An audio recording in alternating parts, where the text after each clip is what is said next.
Okay, we are back with Irnaj Assault Story Arc 2, Mini Campaign 2, and this is episode 3 in that second story arc. And we are joined by our regular fantastic players and our excellent GM. We still have one player, Alan, who's on vacation, but he'll be back later on, maybe by the time we do this again. And yeah, so maybe Lachlan, do you mind doing the recap for our last session? Yep, absolutely. So, the last session, we discovered that our valiant medic Akdan had been slain perfidiously by one of our erstwhile allies, and we went on the hunt to find this rogue and take him down like a bunch of extrajudicial maniacs.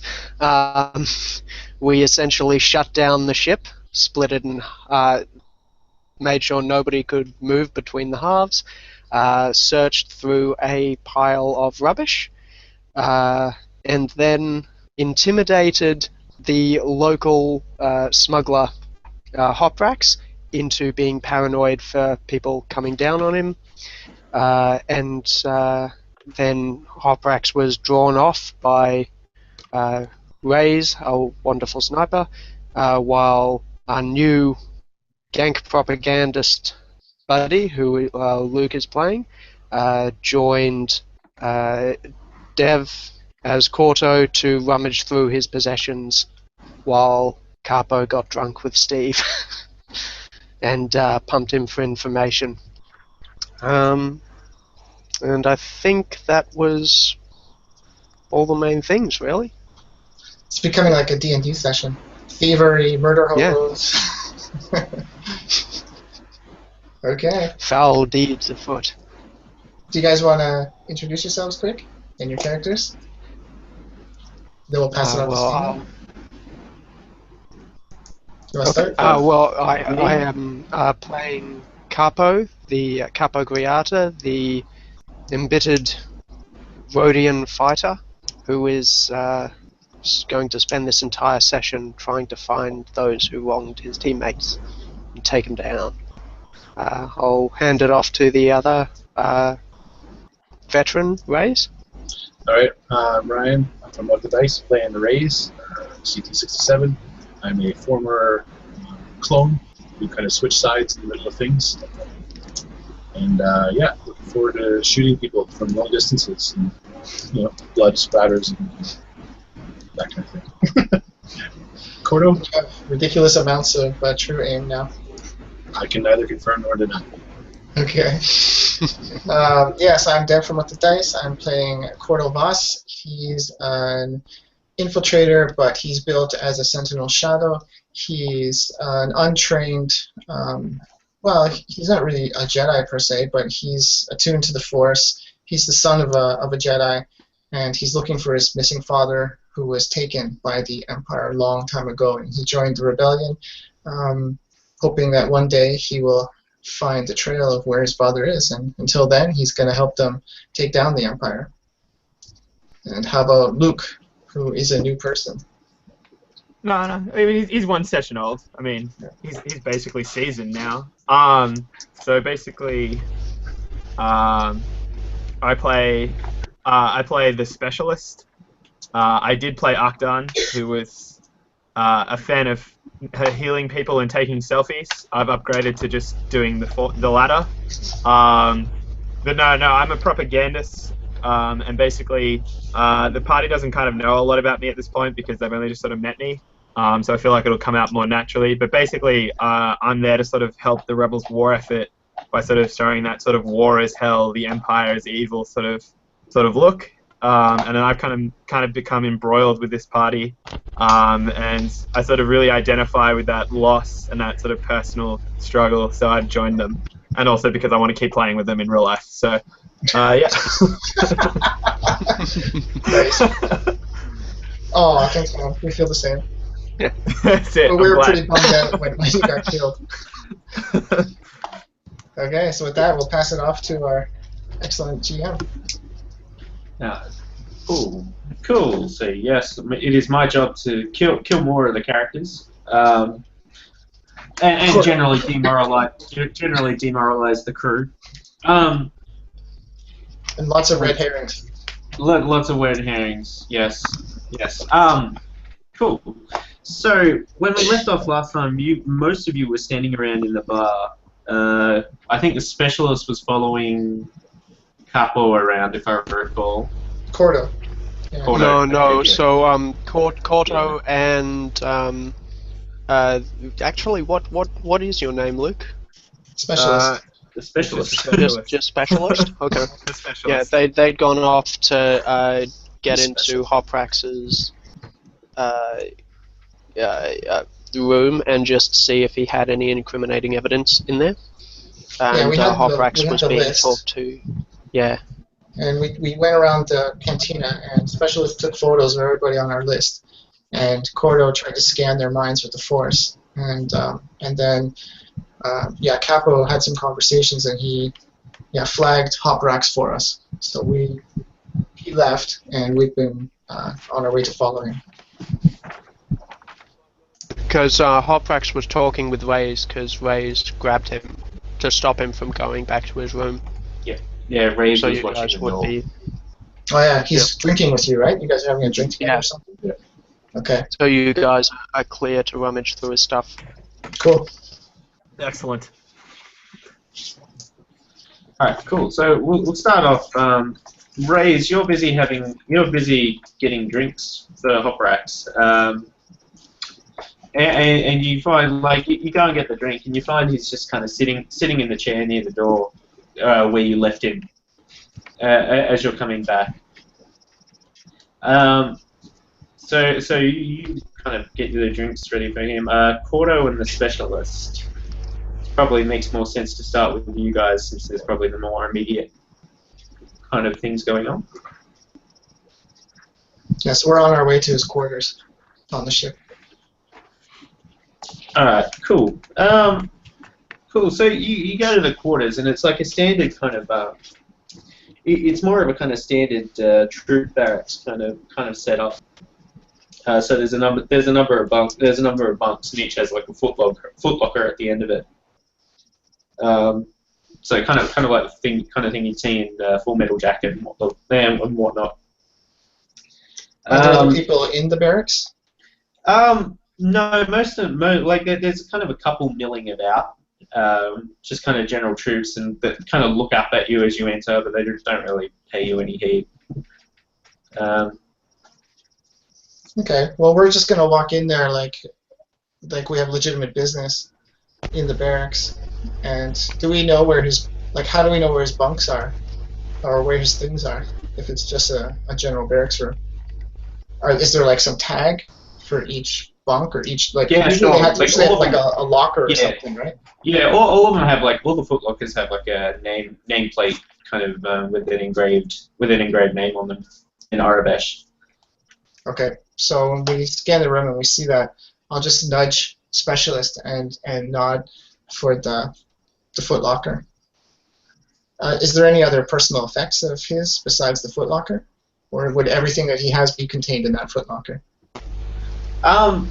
Yeah, the soldiers are encouraged to keep their quarters clean, so it's like a freshly made bed, and there's nothing on top of it. There's nothing on top of the footlocker or on his bed. Okay, so everything he has would be in the footlocker then. Yeah. Okay. Okay. Well, let's approach the footlocker. And you want to open it, Specialist, or should I open it? No, I'm gonna sort of like nudge to you and sort of motion for you to open it, and I'm just gonna try and be sort of keeping an eye out, sort of trying to nonchalantly keep guard, like keep watch, and make sure that no one's really taking an active interest in what we're doing. Okay, so on the way to the barracks, then I would say to you okay, our cover story here is we're doing a profile piece on him as a soldier. So, all right. So we're just gonna take some pictures of his life here on the ship. So we want to take some pictures of his personal effects to get a sense of who he is as a person for your story. And, all right, and when we were having this conversation, I would have kind of realized that your idea was far better than mine, because mine was we were taking a photo of his bed to show the other soldiers how a well-made bed should look like. And that was our cover story. And then So so I'll I be thought like, of yeah, no, that's a good idea. That's a yeah, nice idea. for a propagandist, I'm like, oh, that's genius. Like, So, this is like a new monthly column kind of thing where we'll feature a regular Yeah. soldier of the rebellion. like honestly, I'm sort of sitting there like, like screw the cover. I'm gonna do this in real life. That's fantastic. Like, I need to do this. Nice. Okay, so I'll say I'll check everything, and you snap photos of the contents, and just make it look like you're taking pictures of anything related to his life, like the bunk, his bunkmates, stuff like that. Yeah. Okay. Yeah. Okay. So after that conversation, we would have entered the barracks, and knowing that, we approach the footlocker. I'm going to try to open it. Is it locked? Yeah, it's locked. It's going to be a skullduggery, medium skullduggery check to unlock it. That's a 2 or a 3? That's 2. Okay. I'm going to upgrade that on you, so it'll be 1 purple, 1 red. What a jerk move that is. I know, he didn't give me a chance to say it. he jumped in on you, man. I was breathing to say the word, and he just cut me off. Okay. All right. So I've got 3. Let me make sure about that. Yeah, 3 greens. Okay. All right. So 1 purple, 1 red, right, Steven? Yep. All right. All right. So I got 2 successes. So I popped that sucker open. All right. Kind of. I just kneel down and scramble the lock, like whatever. Yeah. The locks kind of slide out. Like you kind of feel like Jimmy, the lock's open, and kind of managed to get the latches off pretty quickly, and it kind of does that cool thing where it kind of lifts up and then slides backwards, slides straight back. Okay. So it just makes like a hiss sound, and it pops open. Yeah. So what do we see inside there? So inside you find like a small kind of, it's kind of a small kind of book that looks like it's kind of a leather-bound book with no kind of embossed writing or anything on it that you can see along with like a deck of cards. Along with like a deck of cards and some letters sitting in the bottom of sitting in the middle of the case. Okay, so I would look up at the specialist and make sure he's got his camera ready, and I would hold up. Well, first I would check the deck of cards, and I'd see if it's a complete deck of cards or not. Sure. Like it's like there's a couple of kind of more kind of mangy looking cards in it. Is it a complete set, or is it an incomplete set? It's a complete set, but they're quite a kind of mangy and very well loved deck of cards. Okay, and then I'm going to pick up the book, and I'm going to hold it up so that a specialist can see it and or take pictures of it, and just open it up and go through the pages.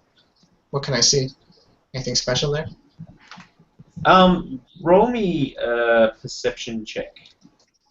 Okie dokie. Can I? What do you dice there? Can I assist on this?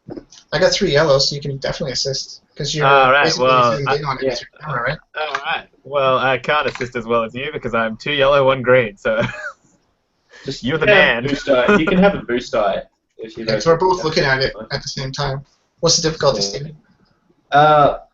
Probably just 3 purples.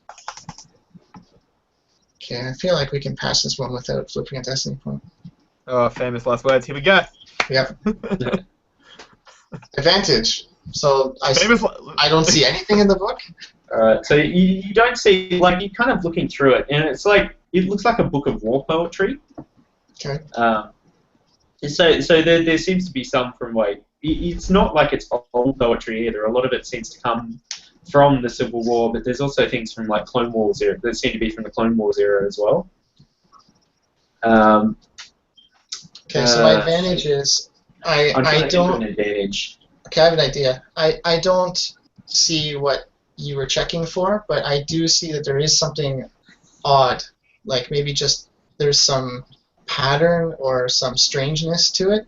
Like I'm not an art expert anyway, so I wouldn't know. But just it seems like there's just some element to it that just kind of seems odd to me. Yeah, sure. So I'm thinking. Yeah, I don't know what it is or what it means, but just like whatever it is I'm looking at, there's something that seems strange. Do you have an idea what it might be that would seem strange? Trying to think. Like trying to think without theme giving it or away. composition or content or Shit, I can't think of anything. This is one of You those. want- okay, you wanna come back to it? I wasn't prepared for the advantage. I okay, thought okay, you that's might okay, that's say okay. So something. anyway, I'll think it's weird and No one is ever prepared for the advantage. yeah. Yeah. Like, I'll look up at the specialist. Like, should we take this? Should we? What do you think? Should we? Alright, here we go. That's the advantage. I feel like we both sort of have that it's weird feeling, so we go, I'm gonna be like, we need this for further study for our profile, sort of thing. Like, Okay, so I'll hand that to him, and then you said there's some letters, so I'll just look at the letters last then. all right. So the letters seem to be they seem to be all from the same person. So they're all kind of signed off Hawarda at the bottom. How does one spell that? Hawarrda.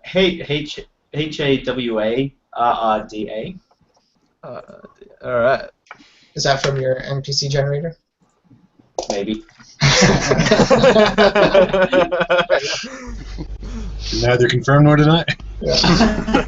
It's not called Steve anyway, so. They seem to be talking about events. They seem to be talking about events, events and stuff. And you see that he's made he's kind of like in the margins. He's kind of like pointed things out. He's pointed things out, and it looks like he's kind of pointing to the various things in the letter. Just in kind of a marker. Okay, do you want me to do another perception on that to see if I think it's strange what he's emphasizing in the letter? Yeah, I don't think there's much. No? Much. Oh, actually, roll a perception check. Oh, alright. That's fine. No, go ahead, Luke. You can do something too. Of, I'm just gonna roll.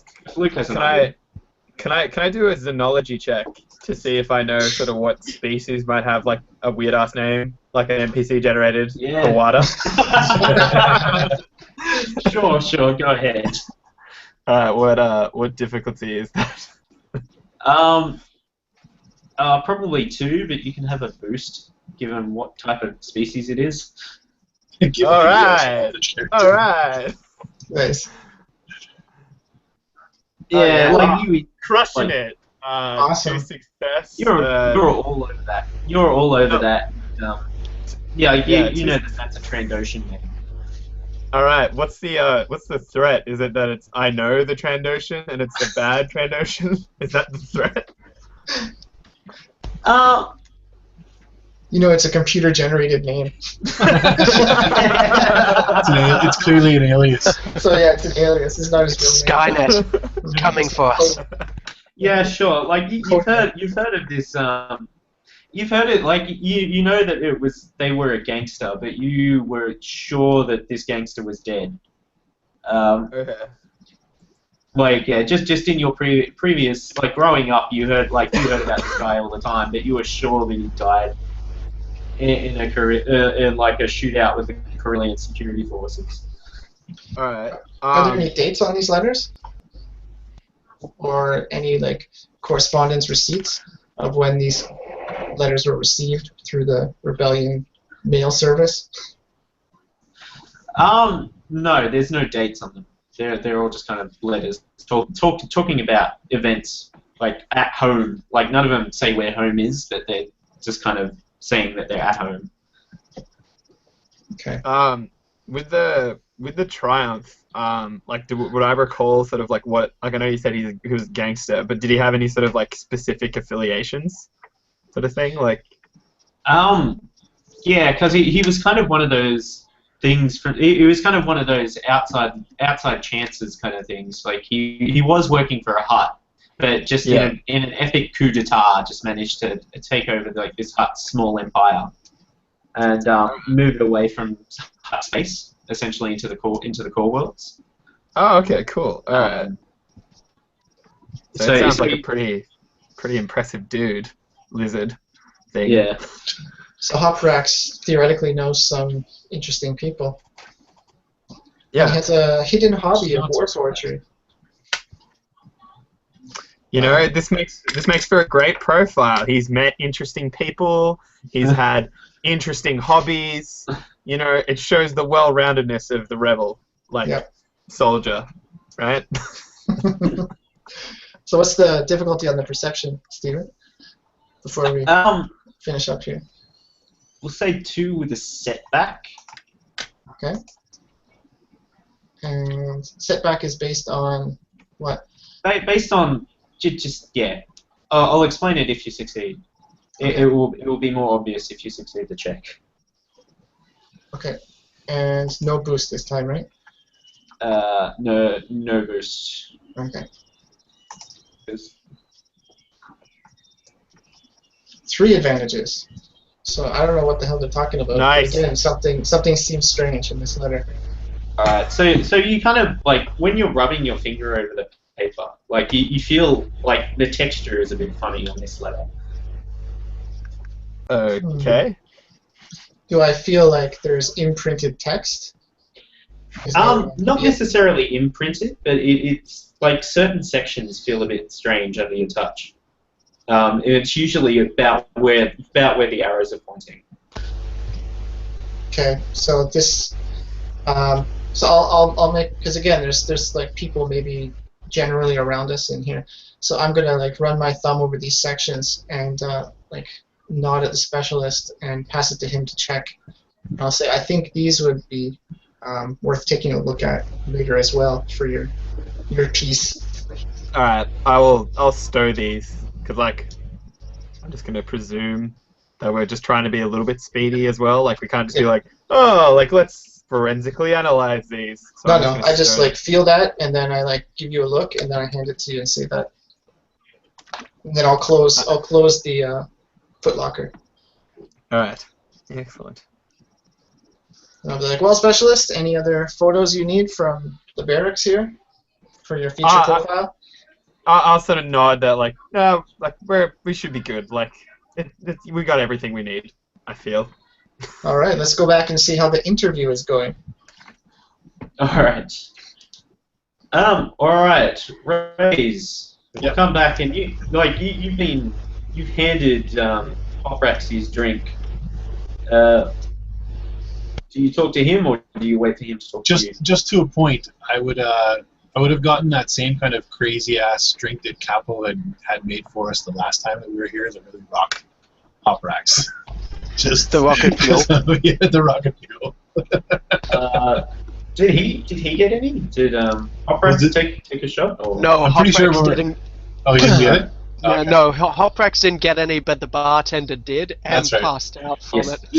So yeah, I'm gonna give that to Hoprax. All right. Just bring up my character generator. Oh, sorry, the saved thing I've got. So I can get Hoprax's stats up. Completely nonchalantly. He's taken a shot. Yeah. Yeah. I just kind of set it down as like, something to calm your nerves. It's been a hell of a day for everybody here. Where are his skills? All right, so he kind of looks at you a little suspiciously, and he goes, "This isn't one of the Rhodians' recipes, is it?" Hey, I've never seen anybody as calm as after they've had a Rhodian drink. And he kind of looks at you, and he goes, "Well, as long as it didn't come from that flask." That's like, yeah, fair play. All right, so, cool. All right, so he failed that check. 2 failures. Excellent. I look at him as he's kind of like, swaying a bit. And I'm like, "You okay there, kid?" And as you say that, you just see his cheeks just kind of bulge out. As he kind of turns away from you, like you're pretty sure you hear him spit something into the cup as he turns back to you. And he goes, "I've had better." I kind of give a grunt, like a soldierly grunt, and I just kind of grin and say, "Well, something like that, as they say. I'll either put the hair on your chest or take it off, one or the other." I'm pretty sure that Capo has used that a time or two to take off some of the the war scratches on our on our ship. He said, I use it to polish my scales. Yeah. he kind of says, oh, so he goes, yeah, I trust, like, he goes, I should have known. I should have known. Only somebody as sadistic as that could have come up with this drink. I grin and say, I'm pretty sure it's a family recipe. he just kind of rolls his eyes and he goes, so I heard you guys were deployed for an operation. Yeah, that was pretty hellish. I won't lie to you. We got back with our skins, and now we got this bullshit to deal with. It's not been a good week. He kind of like looks at you like, you know, with a kind of go on kind of look. I kind of give a nod and say, well, probably the worst thing about the deployment, of course, is not a whole lot of money coming in, so didn't get much more that we can lose to you at the Sabat game. But how about you? What did you get up to? And he says, oh yeah, I went out with Steve. We met one of my contacts and brought in some supplies. And he says that only took a couple of days of my time. The rest of it, he kind of says, war. It's 90% waiting around.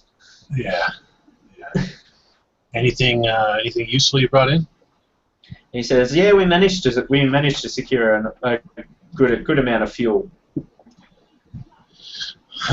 Probably gonna need that along with some mechanical parts now that the engine's been blown. He says, yeah. He kind of says, yeah. I'm probably going to be sent back out again to get more parts. You usually send you out with Steve, or you got another? Hey, he says, oh, Steve just happened to be the one that was free. He says sometimes they'll send me out alone to meet with contacts. He says as long as I got a blaster pistol at my side, I can usually hold my own. I'll pat the sniper rifle on my shoulder and be like, I hear you. Yeah. He just kind of gives you a knowing smile. He just kind of gives you this kind of knowing-looking smile. Now, at this point, like, this has been kind of a bit of time here. Have I heard anything from the others? Either Capo or Korto or Specialist as to their progress on things. I'd be listening, obviously, offhandedly on the comms. Well, Yeah, Capo, you- you're sitting. Yeah, okay, Capo Capo, is go sitting for it. across the room. Yeah, Capo is sitting across the room. Yeah. So imagine this kind of took a place in parallel with your little chat before. Yeah, like I know he's talking with Steve and checking that angle, stuff like that. And so, like, basically, I'm kind of stringing along with some general conversation.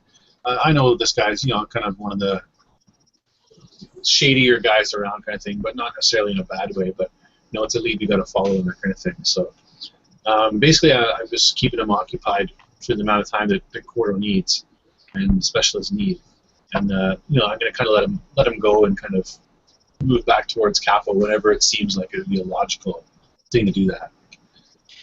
Yeah, so he kind of when he gets up, like you're expecting to go back to Capo, but he kind of says, all right, like I'm going to go follow Capo's advice and get my shit together.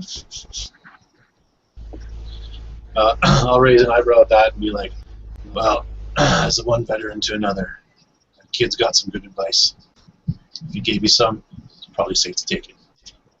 Yeah, he kind of nods and he goes, can't mix a drink, but he goes, I'll trust him on this one. He's been around.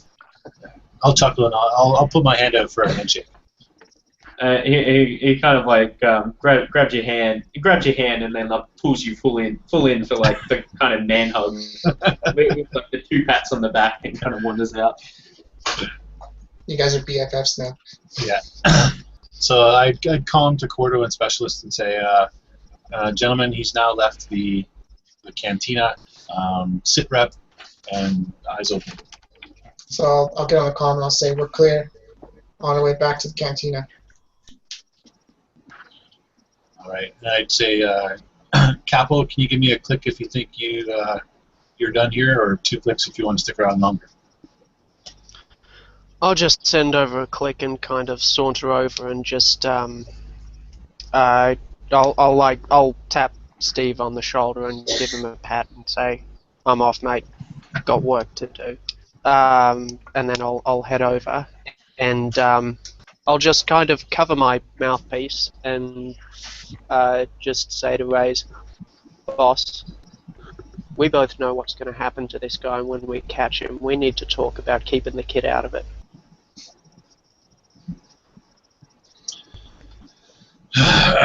It's an important point, but it's going to have to depend on the scenario at the time. If we have to, we can make up something. Figure it out. But the bottom line is, we're getting this guy. Nothing's going to stop us. Damn right, but I know what's going to happen when I get a hold of this guy. I got a feeling you got an inkling too. I'm very... I ain't letting the Rook get involved in that. Yeah, well, don't worry. Everything's got its timing. We'll make it work. But I look at Capo like directly in the eye. Right? Oh. I look at Capo directly in the eye. Still Still? muted. Oh, can you hear me? Oh, I can hear him. I can hear him just fine. I was like, I'm I not muted at all. Ruining his monologue, man. Thanks a lot. So I look at Capo and I say, like, right in the eyes, and I'm like, the simple fact is, there's only one way this ends for that guy. Now, I'm all for protecting the Rook, and I'm all for making sure that each of us do what we can handle. But I'm going to tell you, if it comes down to revenge and a little mental trauma, I'm going to take that choice. I'm going to put a bullet in his head. I'm just saying there's a lot of difference between putting a bullet in someone's head and yanking their teeth out with pliers for the gold fillings. I say, don't worry about it. Yeah. If we have the chance, we'll make that happen. Just wanted to make sure we were on the same page. Yeah. I've got a nice little idea of where and when that can all go down, providing this turns out to be a shit. Nice. By the way, did you get it out of Hoprax? He's the glitter stem source for this whole damn ship? It didn't come out as such, but I'm not surprised. He's on the shadier side, and not necessarily in a bad way, but he's definitely a source. If we, even if he isn't the criminal or the assassin, if we can get some dirt on him, we can make sure that nobody that we are next to in the trenches is ever on Glitterstim for the rest of the campaign. That's some info worthwhile. Yeah, I think that's probably a likelihood there, but stay focused on the mission first. Revenge first, and then we'll take care of the future. Deal. Sounds good. And I'll click back in and be like, where are you guys at? We're getting close to making a next move here. That'd be the specialist in Korto. Dev's gone. That's it. Specialist, got anything to say? Back. Okay. Man, sorry. No, my thing just cut out for a second. Sorry about that. I lost I had my the same problem audio and overlay apparently. Yeah, I had that going. There we go. Yeah, You so good? where are you guys at right now? We would be on the way back from the barracks quarters. That would be my understanding of where we are. Alright, then I'd be like, what'd you find? Korto, you do a lot more talking than I do. So, So I get on the comms and I'll say, we found some things that are worth taking a closer look at. Maybe in a private space. Should we meet somewhere? Yeah, So- fair enough. But, so, okay, thinking about this realistically, space-wise, I guess one of our barracks would probably be one of the best locations, depending on where you guys are and where we are. So let's choose whoever's barracks is kind of in the middle of wherever that is. So Probably either you or Rick would have private quarters because you're officers, right? It's true. that's a good call. All right, yeah, let's do that. Okay, let's head to my quarters, and then we'll take things up there. Okay. Let's move there quickly and figure out what we can. So, did you guys end up taking the book, or did you leave it? No, we took it. We took I the took book and we took the letters. And the war poetry book and the letters. That's what we took. We left the cards. Sure. Actually, I might mention that too, just on a quick thing, and just be like, what was the status on this back deck? I would say that over the comms just for the thing. We found one complete Sabak set. No cards missing. Alright. Alright, let's meet at the barracks then. And I would turn off the comms, like they're off comm, and just be the Capo there. So yeah, it looks like Hoprax is definitely our guy for some of the other problems that are happening around here, but I don't think he's going to be responsible for the death of Akdan. So let's see what the guys bring in and see if that leads to something else, or if it just solidifies what we think already. But Cool. If we end up getting time, I got an old trick from the Legion that might interest you guys. All I need is a couple stim packs and a tub of cleaning acid. What? and Just your silence on the comms. No, that was off comms. Okay. just a raise. Oh man. Yeah. So Raaze just kind of gives a short nod and says, "You'll have free reign, and you'll have whatever you need." Empty stim packs. Don't want to waste them.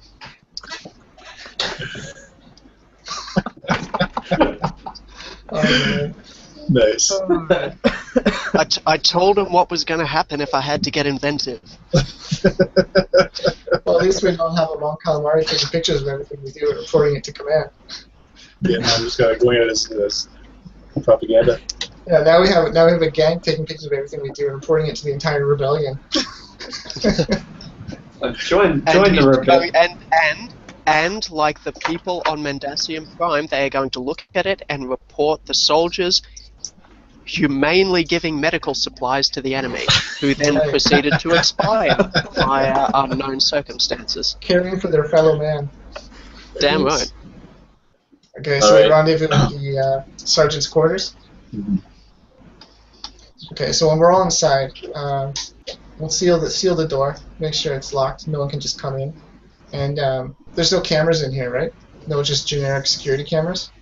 Not in here, no. Okay. So I'll nod to the specialist to show what we brought. So I pull out. Yeah, so I pull out the war poetry book, and I pull out the letters, and then I sort of bring up on my camera the photos of the Sabak deck, and like just the photos that we had from that area. Now, just out of curiosity, did the specialist tell Korto about that whole gangster thing, or was that just in his head? No, I did not. So I probably mentally told him, but I did not tell him aloud. Unfortunately, Korto was not listening mentally. That's not connected. That's not it, and that's not even absent-mindedness. So ganks communicate by like a cybernetic implant that basically gives them telepathy to each other. So I feel like it would be a common mistake where you'd be like, yeah, this guy's friends with like a Trandoshan gangster, and I just sort of said it in my head without saying it aloud. Yeah. Okay, well, I'll tell you what. Let's see if I was listening. And no, I wasn't. His equipment's malfunctioning. Yeah. That's but it. but if I know that, if that's something that Korto could know, then I think next time that they're on point together, he would try to use the Force to listen to the thoughts of the specialist in the future, just as a kind of respectful thing and just easier communication with him. So if that's something I know now, then I'll try to do that in the future. So, Okay, so- taking a look at the photos and the book and the letters, I'll be like, break it down for me. What do we got? I'll say, well, first, it looks like our friend Hoprax has a interest in war poetry, and but there's something really weird about this. I mean, I'm not an artist. I'm not like a critique of this work, but just something seems strange here. I don't know, like theme, composition, content. I can't put my finger on it, but something's definitely weird about this. Doesn't look right. And we have these letters here, and they're talking, or they're a correspondence with Hawarda, some Hawarda person. And I would see if the specialist pipes in at that point. Yeah, so I'd probably pipe in and be like, Hawarda, a famous lizard person. I've known of him before. I thought he was dead, to be honest. Okay, have any of you guys heard of Hawarda? I'll ask the others. Let's check my underworld knowledge. Yeah, that's what I'm going for here. What would the difficulty be on an underworld check? Probably 3, I imagine. Okay. I'm not likely to know who this guy is. Yeah, neither am I. I have a watch. Yeah. Wow, you failed. You failed spectacularly. Yeah. Yeah. I I fail also so failed. hard I trip and hit the wall. I That's what we're thinking. Yeah, jeez. I'm imagining. Shake my head. No idea. I'm imagining that I'm seeing all these sort of like looks of just who the hell is that guy? Puzzlement. Yeah, puzzlement. That's the word. Emotions. They're Lachlan hard. probably just froze up there trying to think. Yeah. But so yeah, I'll sort of continue just like worked for a hut a long time ago. Hawarda was one of them. Well, not a hut, but he worked for a hut and eventually took over the hut.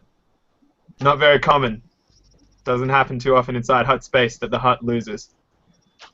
I would kind of give a side glance to Capo at this point, and just like kind of like a slight nod that, I mean, recognizing that probably his assumption is correct about the glitter stem underground here, I think.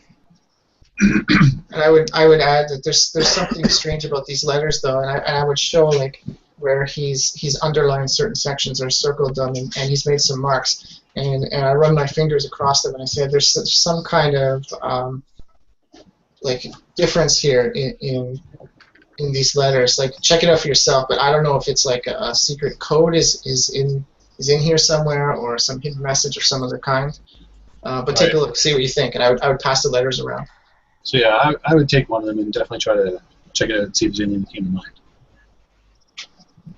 I would just look at the, having heard the How are information you- about the hut. How are you examining the letter? Well, because he said about feeling it, I would probably literally put it in the flat of my hand and then run my hand up the letter, like to feel the Alright. difference of the things. All right, sure. I'd What want to was look at difficulty? it. Yeah, I'd want to look at it either in terms of underworld, like it's some smuggler's code or thieves' code, some druggies' code, criminal code of some kind, or warfare if I think he's a spy. But right now it looks like we just think he's a criminal, so I'd think of it more as an underworld thing. What would a difficulty be in a perception test? Just 3 again. Yeah, Just 3. just 3. Is that Oh, the same oh, for success success? and a It's threat. fine. Nice. Alright, cool. So that's the success I was waiting for. Cool. So you feel it under your hand. You feel it under your hand, but the light, the thing that you notice is like when you move your hand away, the light catches it a bit funny, and you can kind of see a glint of something on the page. Okay, so I would start looking at that in relation to the light then. See if there's a Yeah. Okay. So you pull it up to the light, and you can kind of see broken numbers where you were running your fingers over. I got some numbers here, gentlemen. Somebody take the sequence down, and then I would just spiel off the numbers. Or you just get an angle on it for the specialist. He'll snap a photo. That works too. Can you use the blue filter on this one?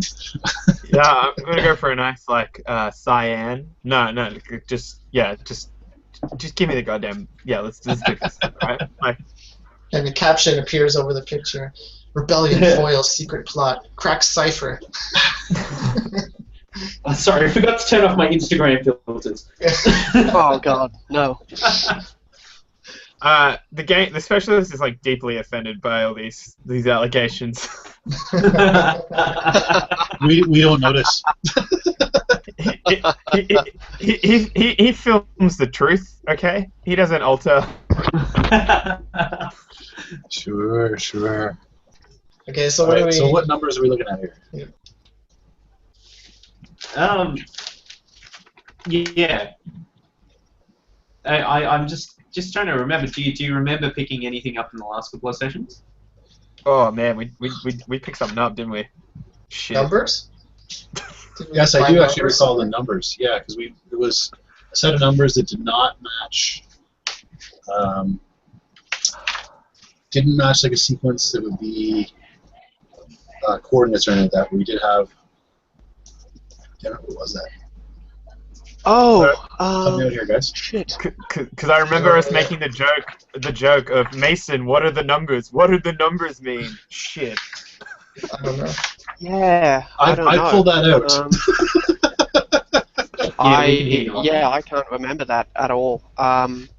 That's weird. I think Capo was chasing things down. I'm pretty sure Raaze is the one that picked it up. I take it out and I look at the numbers. Okay, good. And try to match Yeah. them. Oh, yeah. Was it a It passcode or was something? Well, it's not secret it was information, a Steve. slip Come on, of Jesus paper. Christ. We already found it. You can just tell us what it is. No, guys, it was a slip of paper we found at the crime scene, and it had fallen out of the cloaked guy's pocket. That I think sounds that was right. Korto was too emotional about the murder of Akdan. So yes, I do know we had the paper with the numbers on it for sure. Yeah, and I was too dead to know anything, so.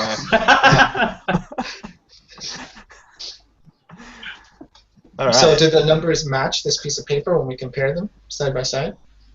Yeah, it takes you a little bit to get the order right, the order in the thing, but you realize that he's kind of, like, a lot of them seem to be like, there's kind of a coded kind of thing. So like every couple of lines there will be something underlined and then a number next to it. Is there real numbers that we can record, or is this a narrative numerical device? It is a narrative numerical device. Okay, Because if I was to make it a real thing, you would never get it. Alright, good. Well, here's the thing, guys. We don't need to crack this ourselves. Now we have a solid link between Hoprax and the murder scene. So we get him in here, start questioning him, and get him to tell us what this means and what the code is. I would look down with a frown I and look- then over at Capo again and be like, got a move to make. I just look at them for a second, look at the door, and go, how many people saw you go into that locker? How many people were in the barracks, Steven? There was a handful. 3. Maybe like 10, but it was over the course of maybe like 100 meters worth of bumps. Stephen has large hands.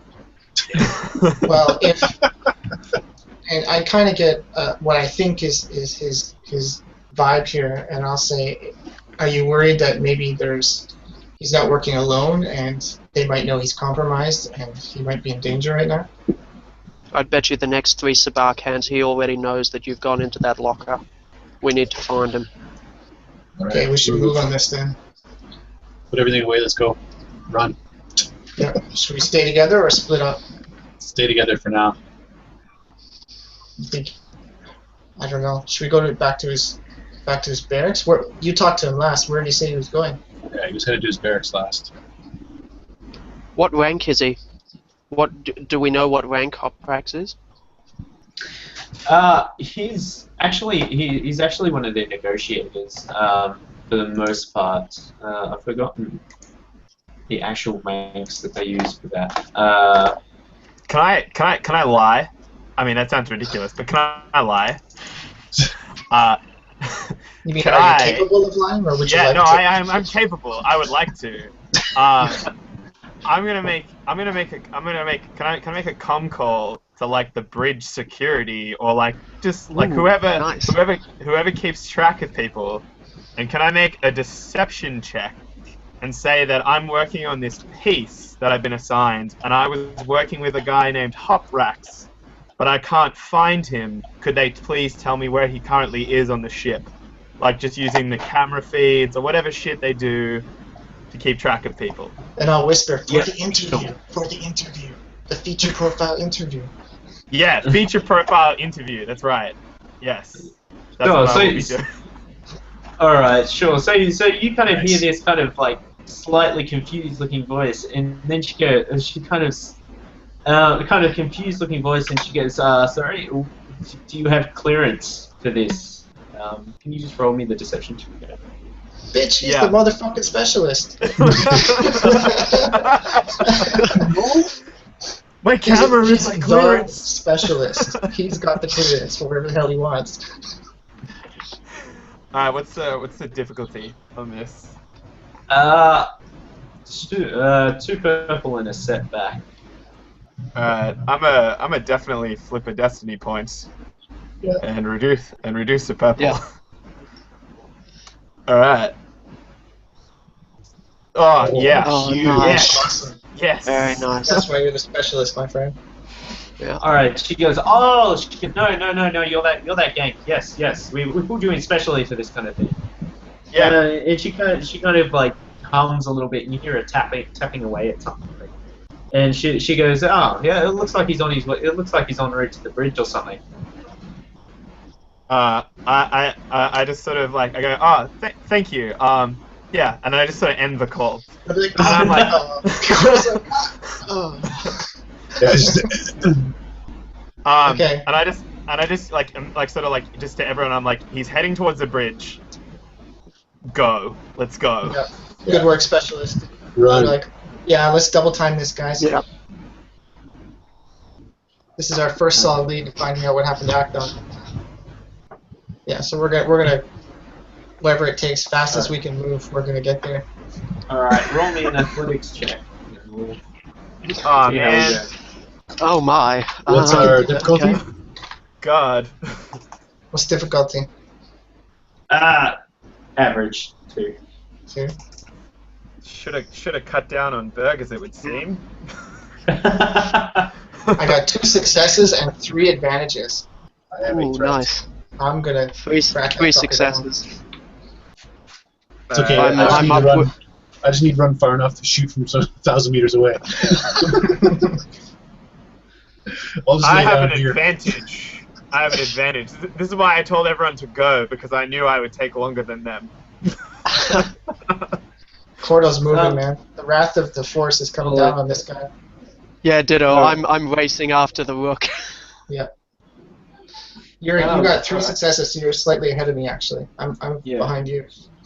I'm in the back carrying these 2 heavy rifles. All right. All right. Camera gear is not light, okay? Like, Yeah. Yeah. The That's lighting, fair. it's the lighting, right? So Yeah.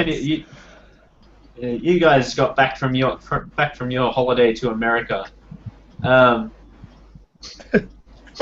What? So you guys can't keep up when Korto and Capo kind of race off ahead of you. Since you got more successes, Korto, you kind of managed to catch up. No. Oh, sorry. Yeah, Capo Capo's You got slightly ahead of me. advantages. I got the successes. Capo got the successes, so you're ahead. Cool. So you kind of get to the bridge. You kind of get to the bridge as you see Hoprax. Like kind of he's striding into the room, and you can see his hand on his hip. Fuck that. I'm rolling my force die. Yeah. I tackle. I go for the tackle. Yeah, light side. I know what he's thinking right now. Brawl, What is he thinking? Capo.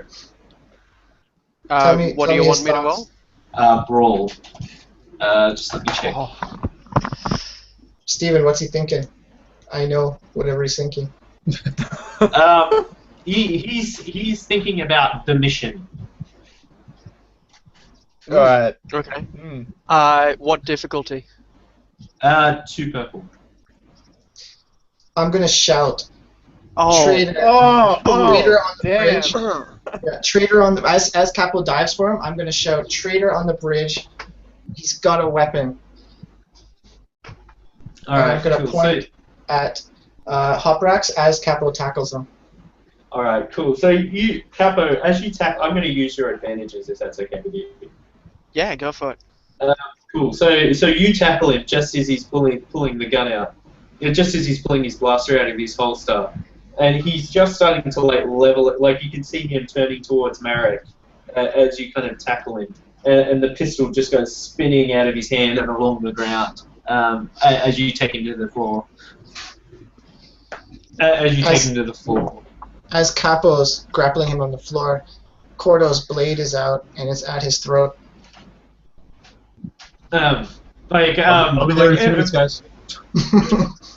Everybody in the bridge kind of gasps and turns around and sees you all kind of looking at this guy, looking at this happening. Commander, he just made an attempt on your life and he's responsible for the murder of our comrade. We request he be detained and we be allowed to question him. It says, do you have any proof? We do. He says, well, he entered the bridge without prior permission. He said, and he kind of like looks around the room and he says, kind of like motions to one of the guys in the door and he says, he kind of says, he was not cleared for access to the bridge. He says, you'll be reprimanded as well. To us? No, he said to sitting at a console. He says it to one of the naval personnel. No, he says it to one of the naval personnel. And he kind of looks at you. He says, Capo, it seems I owe you a favor.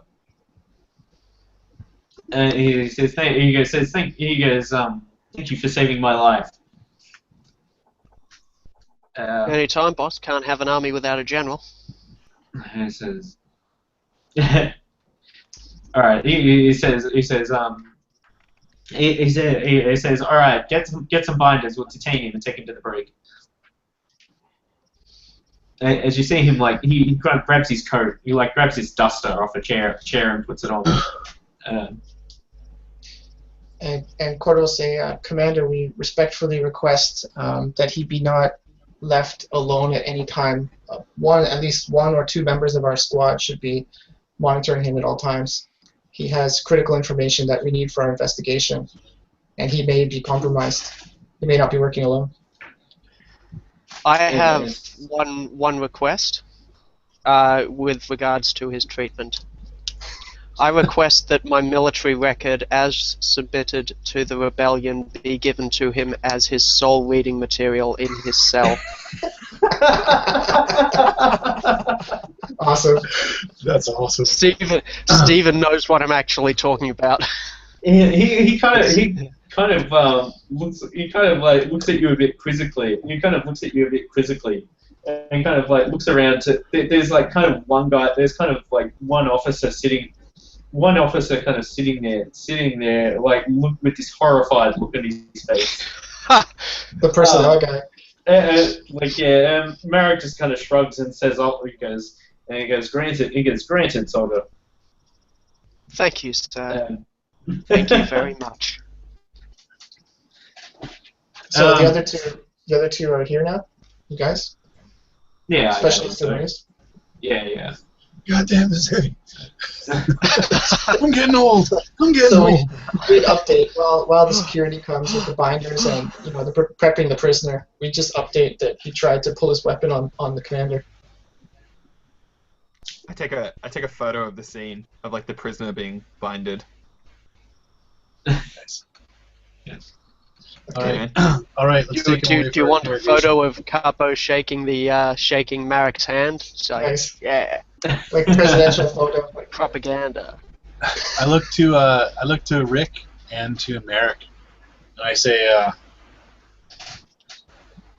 actually, I look at them, and then I talk to them, but I'm looking at Capo now. And I say, Commander, permission to leave one of my boys here on the bridge as extra security. Since we have this guy in custody, we don't know if he was working alone, so I want to have one of my guys here on comms so that we can monitor both here and our interrogation. It says granted. It says granted. We'll put the whole ship into lockdown. It says you guys will be special clearance to move. I'll kind of go over there and I'll pat Korto on the shoulder and I'll be like, Korto, you're the man in the door here. No matter what anybody else says, you are the one who decides who comes in here. Don't you need me for the interrogation, sir? And I'll kind of like... I'll be like... I'll kind of back up Raize and go, you were able to tell what he was thinking, mate. That's pretty much the only reason Marek's still alive. Yeah, I think it's best right now for you to use your skills to keep this ship safe. And if and when we have the time, we'll bring you in on the interrogation as well. And you can see, like, Korto's obviously conflicted about this. And, you know, he doesn't want to disagree with you guys, but you can tell, like, it's really not what he wants. And, but in the end, he trusts you guys, and he knows that you'll get the job done. Anyway, he's familiar enough with Capo as well to know that the job will get done. The questioning will get done thoroughly. So I'll just look at Capo and I'll just be like, don't hold back. Just get whatever information he's got.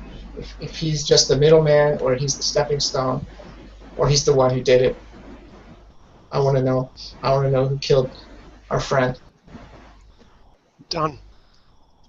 So if I'm sort of like off to the side, like sort of like part of this conversation, you're sort of gonna hear like my respirator sort of voice sort of chime in, and you're gonna see me sort of draw a vibro knife and just be like, "This isn't my first rodeo." Nice. Okay, so I'll stay on the bridge and I'll let the commander know that I'm gonna just be there for extra security in the meantime until the interrogation is concluded. So, standing beside Capo too, I'd say, okay, what do you need? Give me a list. I'll get it for us. I'm assuming soundproof room. Don't necessarily need to be soundproof.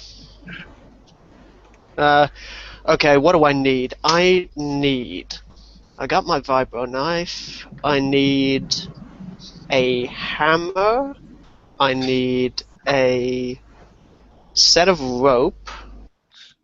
I need one drum. Well, no, not a drum. Like a little thing of industrial acid. You know, the stuff they use to clean X-wings.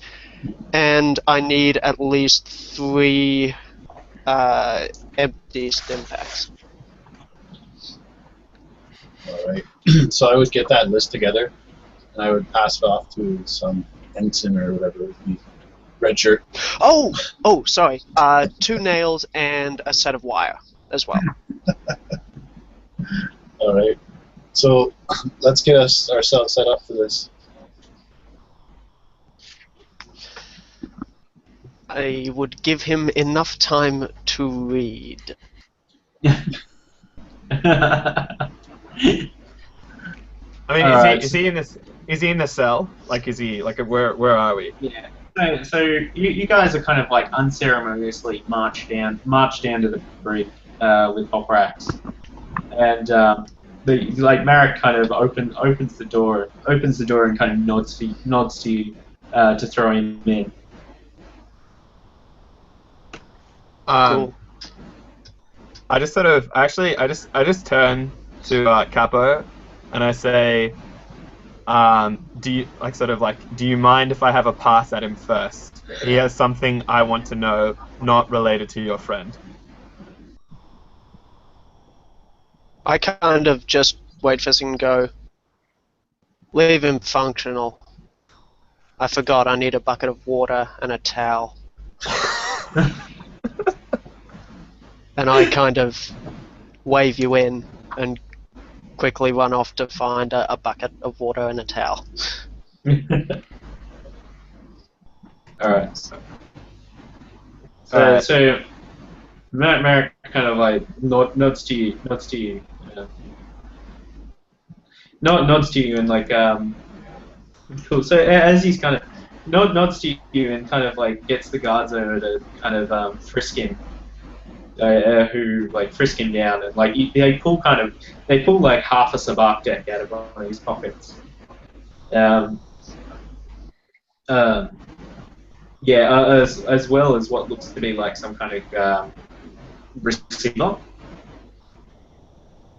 So and they kind of take that out and put that aside outside the actual cell area.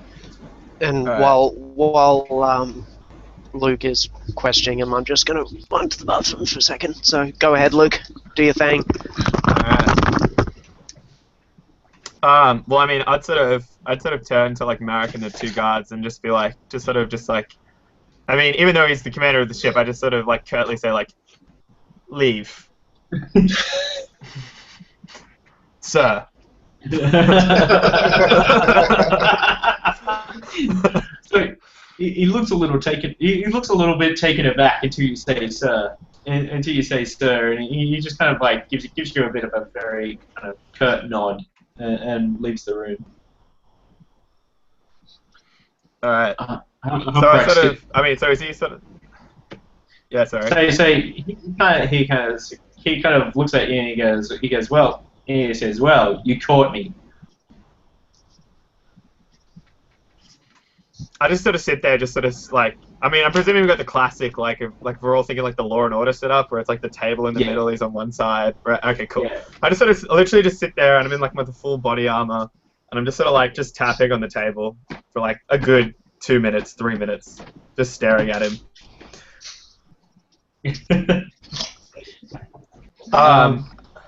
Yeah, go on. Do you want to do a coercion check for that one, or? Sure. I mean, as I said, it's unrelated to their friend, but all right. What's the difficulty? 2 purple, 1 red. Alright.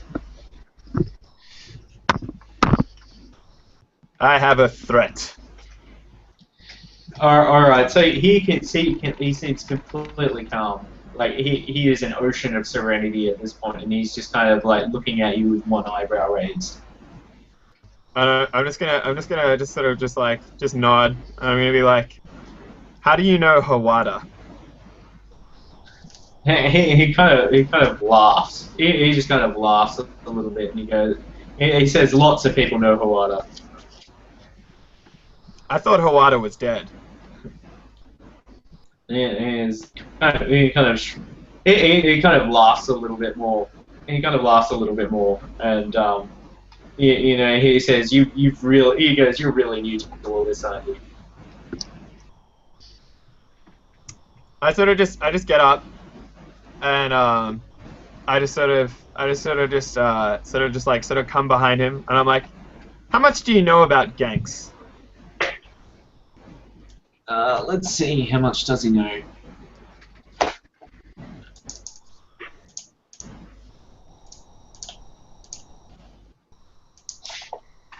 And he goes, enough to call you gearhead. I'm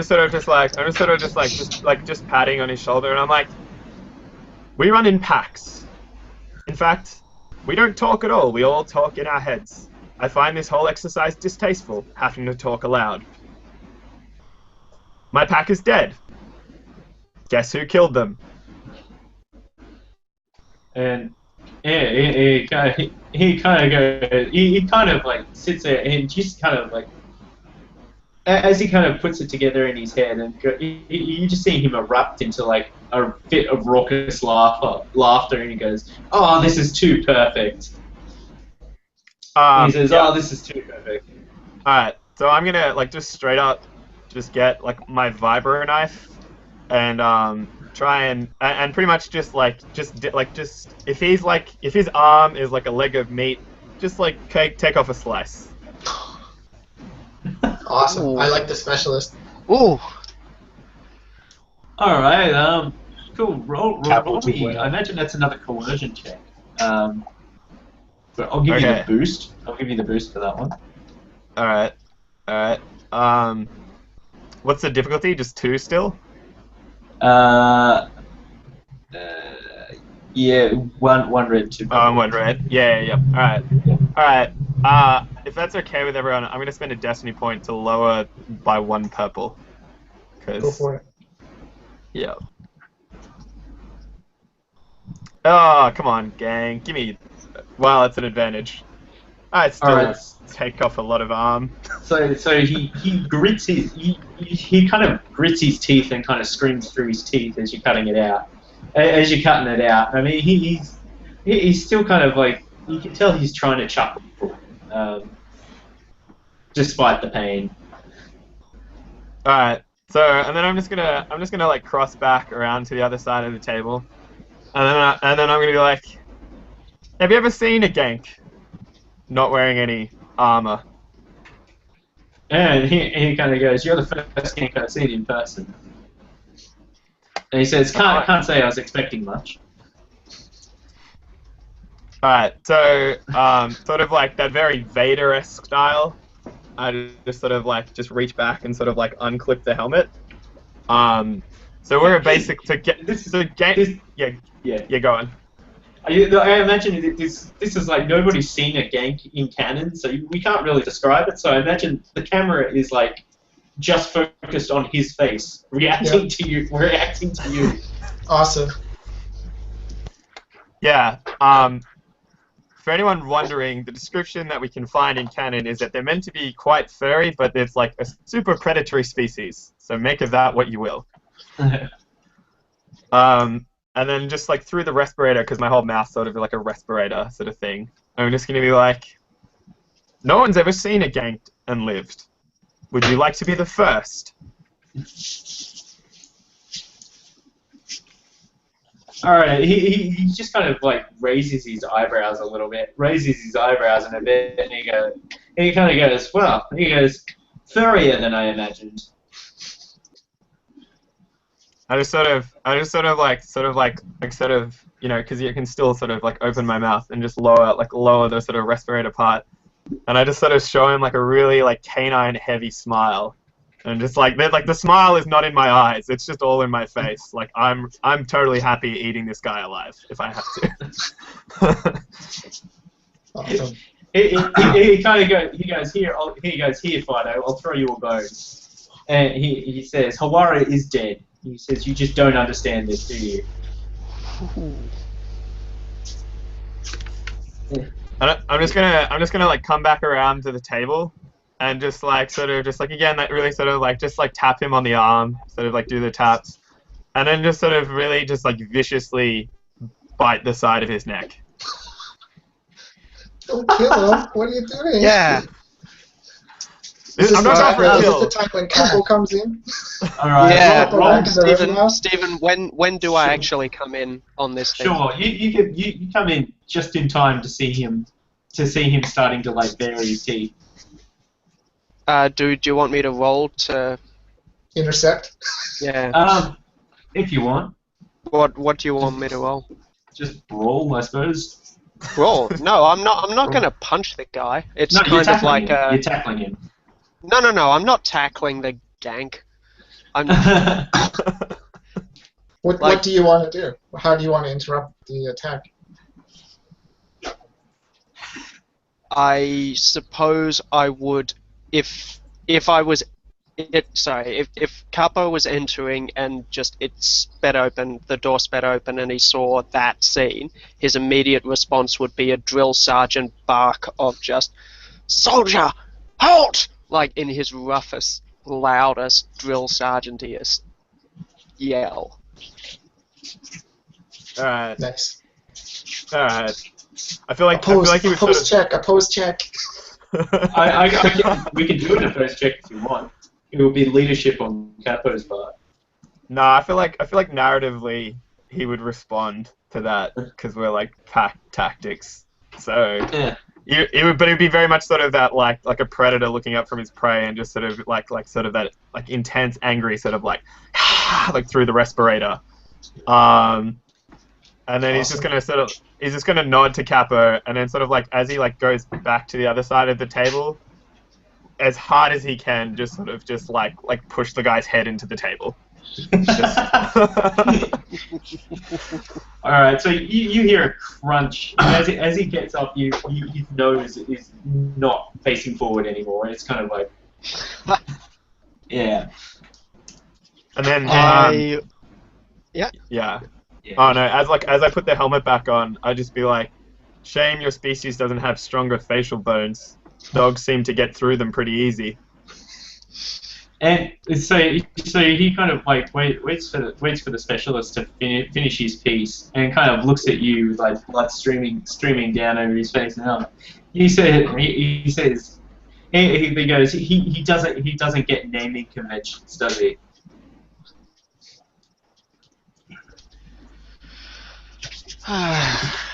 Alright.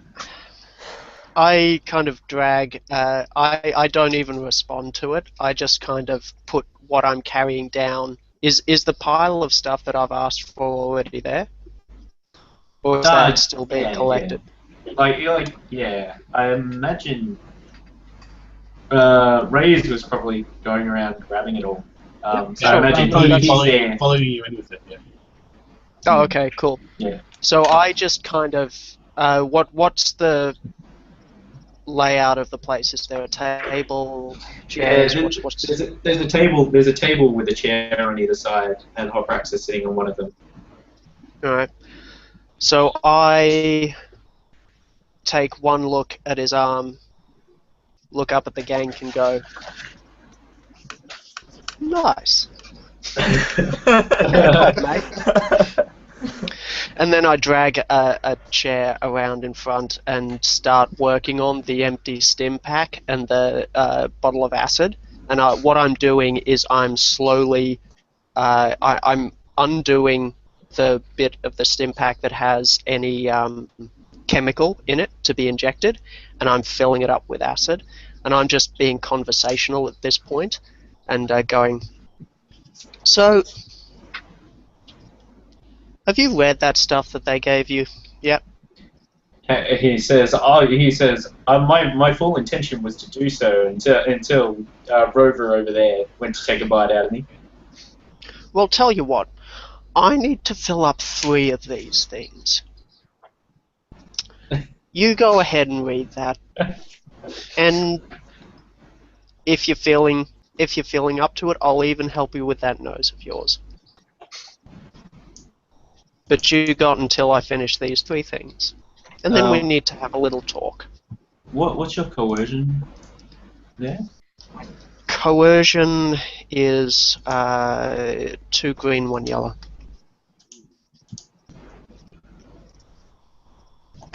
All right. He just looks at he just kind of looks at you, cracks a little smile, and he says, "That's a rather primitive."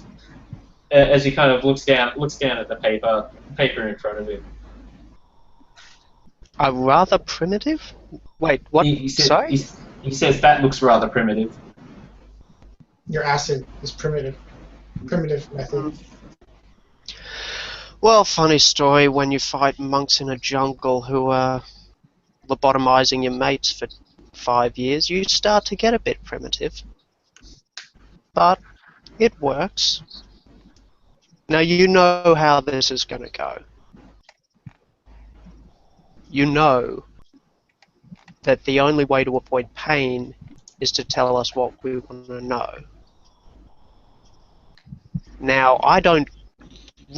Right, I don't give a shit whether or not I have to torture you. I really don't. But you're forcing me to spend time on you, and that is time that I'm going to use to show you what happens when I have to learn how to torture some information out of religious fanatics in a bloody jungle for half a decade.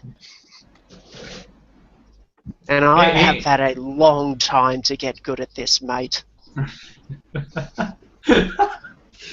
like, there's no civility in this at all. This is just fury of I will tear you to pieces and let the gang eat you if I have to. Your humanity means nothing.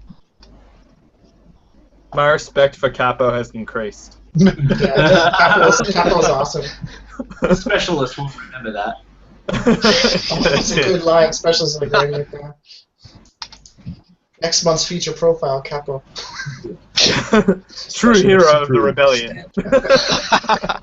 Oh. He kind of sits in silence for a little bit, and he says, hiding in sacred jungles. Yeah. He just kind of looks at you and he kind of says, sacred jungles, okay? And just kind of like looks back at the sheep. I'm just gonna jump because where he sort of said like it's all primitive sort of thing. I'm just gonna sort of hear like a deep sort of throaty chuckle after Capo's done his piece, and then I'm just gonna be like, have either of you ever heard of the Pauperites? Oh yeah. And then I'm gonna look. I'm like, no, humans never know anything other than themselves.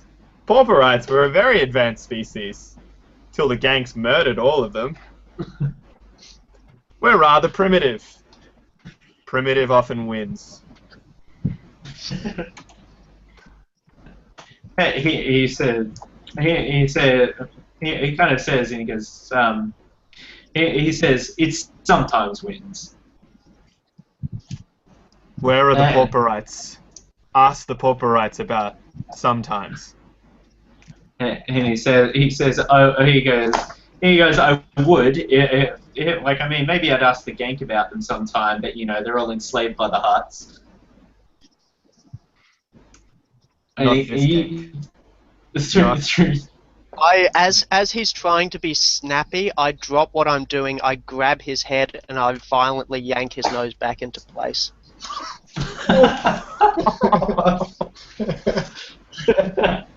Just as he's trying to be, yeah. Can you roll me a coercion check on that one? Coercion? Or medicine. Because I imagine this is kind of... Oh, it's up to you. What do you want to roll? I would roll brawl for this because this is not right, sure. Here, let me help you. This is me physically going grab, yank. Snap. Sure. Crunch. Go ahead. Just 2 purple for that one.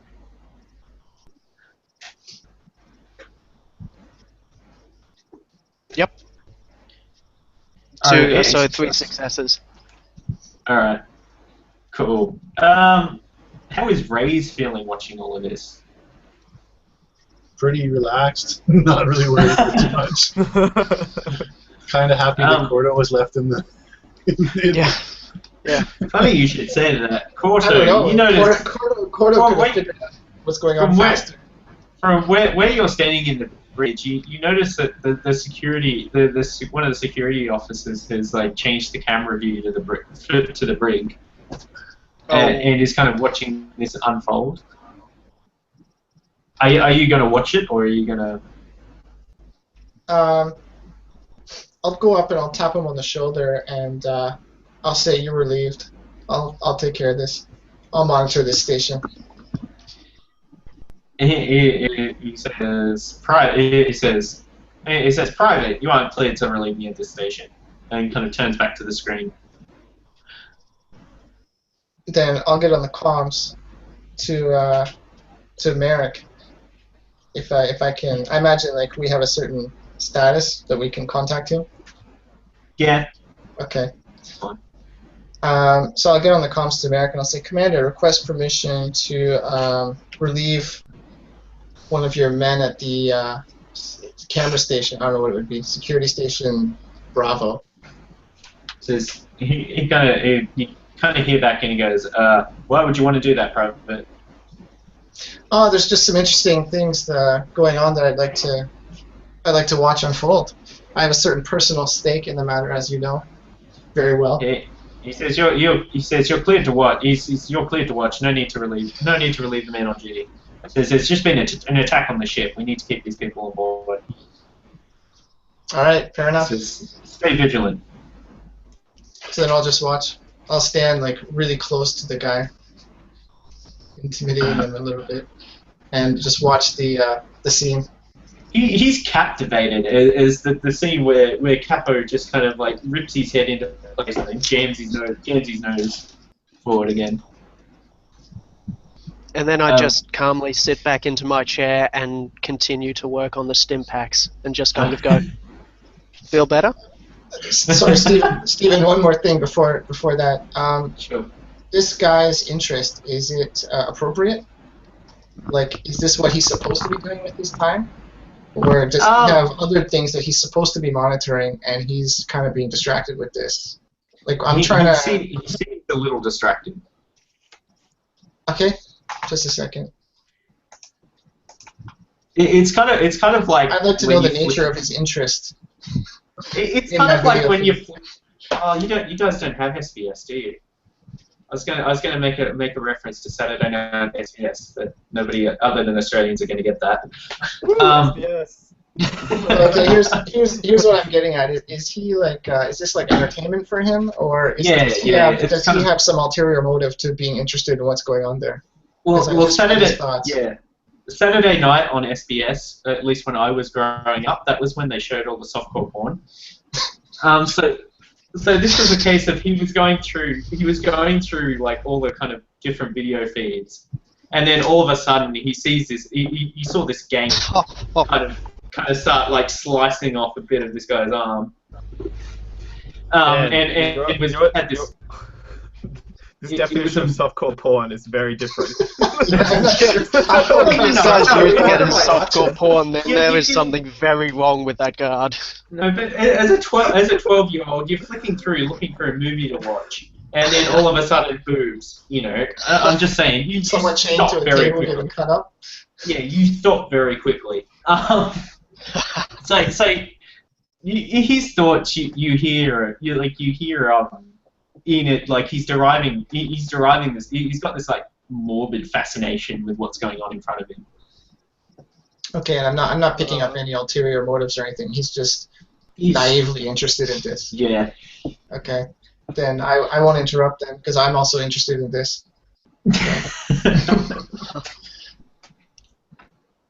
All right, softcore porn aside. Back to our regularly scheduled program. Yeah. But I'll generally be monitoring the bridge, and I'm gonna just watch for any other kind of threats. Anybody who's too interested in what's going on, or somebody who's doing something they shouldn't be doing, that kind of thing. But basically, I'll be watching the video feed. Like, yeah, you hear a lot of chatter from like the communications officers, and they've got to kind of buzz up from Marek to shut down all incoming communications and go completely dark. And just jam everything. Yeah, because I'm feeling a little bit worried. I can see through. Maybe I can't hear the audio, but I can see through the video that they've been roughing up this guy, and he's still he seems very comfortable, and he's like talking back a lot to them. I don't know what he's saying, but he's talking back a lot to them. He seems very calm and comfortable. So that's like raising some red flags with me. Like he's too comfortable and too confident with the situation that he's in. So I'm going to be still alert to the general state of things on the bridge and the various stations. Yeah. So yeah, I mean the hook on you hear chatter from the bridge that they're shutting down all incoming communications. Oh, they're just jamming everything. I mean there's internal short range communications, but anything long range isn't going to come through. Okay, I'm going to keep an eye on the sensors too, for any incoming ships or anything like that. Sure. Cool. Cool. Back to Capo the specialist in Raaze. He's kind of screaming through the blood on his face. I'm cleaning my rifle. Right. Way I see it, you're a little bit calm for this. I don't like that. Makes me think someone's coming for you. So, we're going to redefine this. Anyone comes through that door that I don't like, You're dead. You try and get out. You're dead. You know the way this ends. He kind of. Pretty much. You're dead. Yeah. You say you're dead, and he kind of like. I'm sorry. Like he. I'm sorry. Like, Did you have something to say to me? He Again? looks at you, he cracks this shit-eating grin. And he cracks this shit-eating grin. He just kind of shakes his head at you. Shakes his head at you and he goes, I no, kick go, the table. go on. Okay. He says, go on. I take out my flask and I put it in front of him and say, would you like some anesthetic? It's going to be the only one you get. Yeah, he kind of, he looks at your flask and he goes, I'll pass. And then I take one and go, fair. I take a slug, and then I kick the table as hard as I can to slam him in the stomach. Alright, sure. Like, I'm aiming to shove the table right into him and knock the wind out of him. And as soon as I do that, I just look to the side and go, boys, get him on the table, hold him down. And then I start to wet the towel. I see. And then we waterboard him. Yeah, we waterboard him. Alright, sure. I'm going to make him roll a resilience check against that. Surely there's some disadvantage on that. Just there's no advantage to all waterboarding. In all honesty, waterboarding does not kill the person, and whatever he can have all the resilience he wants. This is going on until he starts crying. Like, genuinely, that's just what Capo would do. It would not Yeah, stop. oh man. Waterboarding. Yes. Who says enhanced interrogation doesn't work? No context on that last one from me. Yeah. Alright, so... Well, because every I other imagine- idea I have is going to cause massive physical damage, so this is a repeatable side quest. Alright, so you see, like... Now, if I remember correctly, waterboarding essentially gives the sensation of drowning, right? Yes, without actually doing it. Yes. Without actually doing it, yeah. Yep. Cool. Cool, so you kind of see his eyes glaze over a little bit as he starts to break a little bit.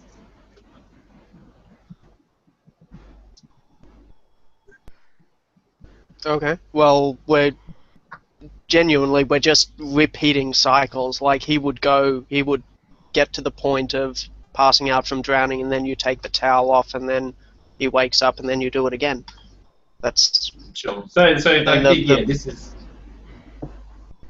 All right. So you kind of like he's gasping for air. Like you finally get through it, and he's gasping for air and kind of like kind of clutching at you, like trying to clutch at his chest. They can't struggle out of the guy's grip. And at that point, I would just get nice and close and go, next answer, please. Like, yeah, he doesn't say anything. Is that because he's passed out or because he's not responding? What did you want to ask him? Like, he's not passed out. He's looking you dead in the eye. That's a good point.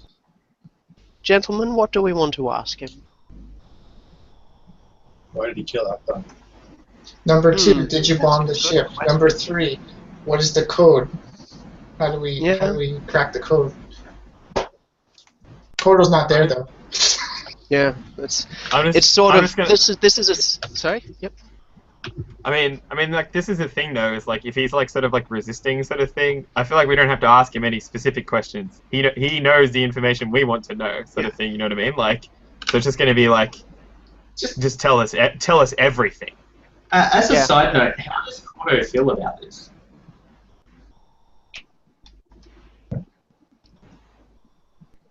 How does Korto feel about all this death?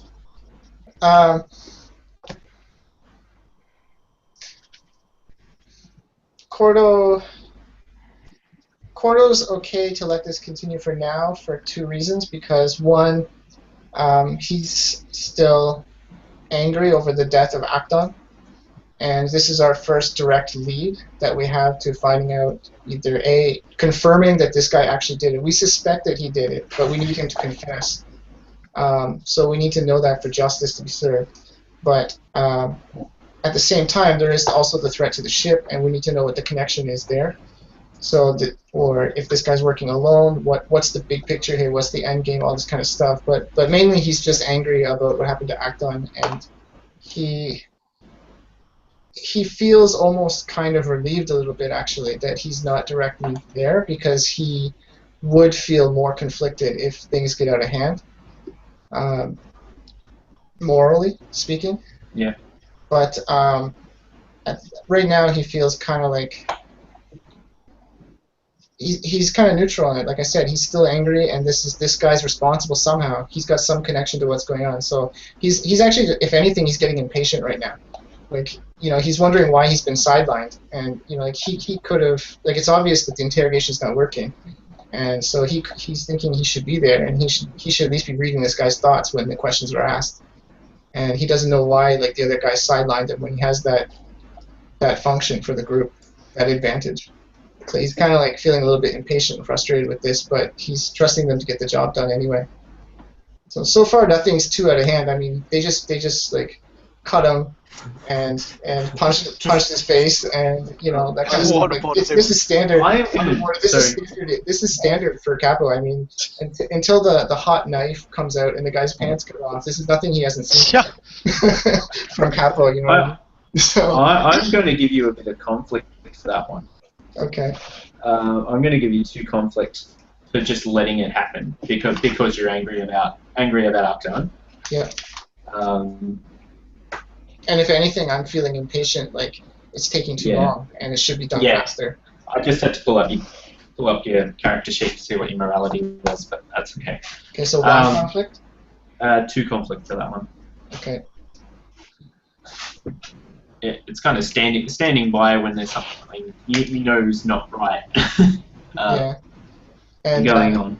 And feeling that kind of conflict inside myself is actually going to kind of increase my agitation with this situation, and and I'm just going to get on the comms to Raaze. I'm going to be like, Sarge, what's going on? What's taking so long?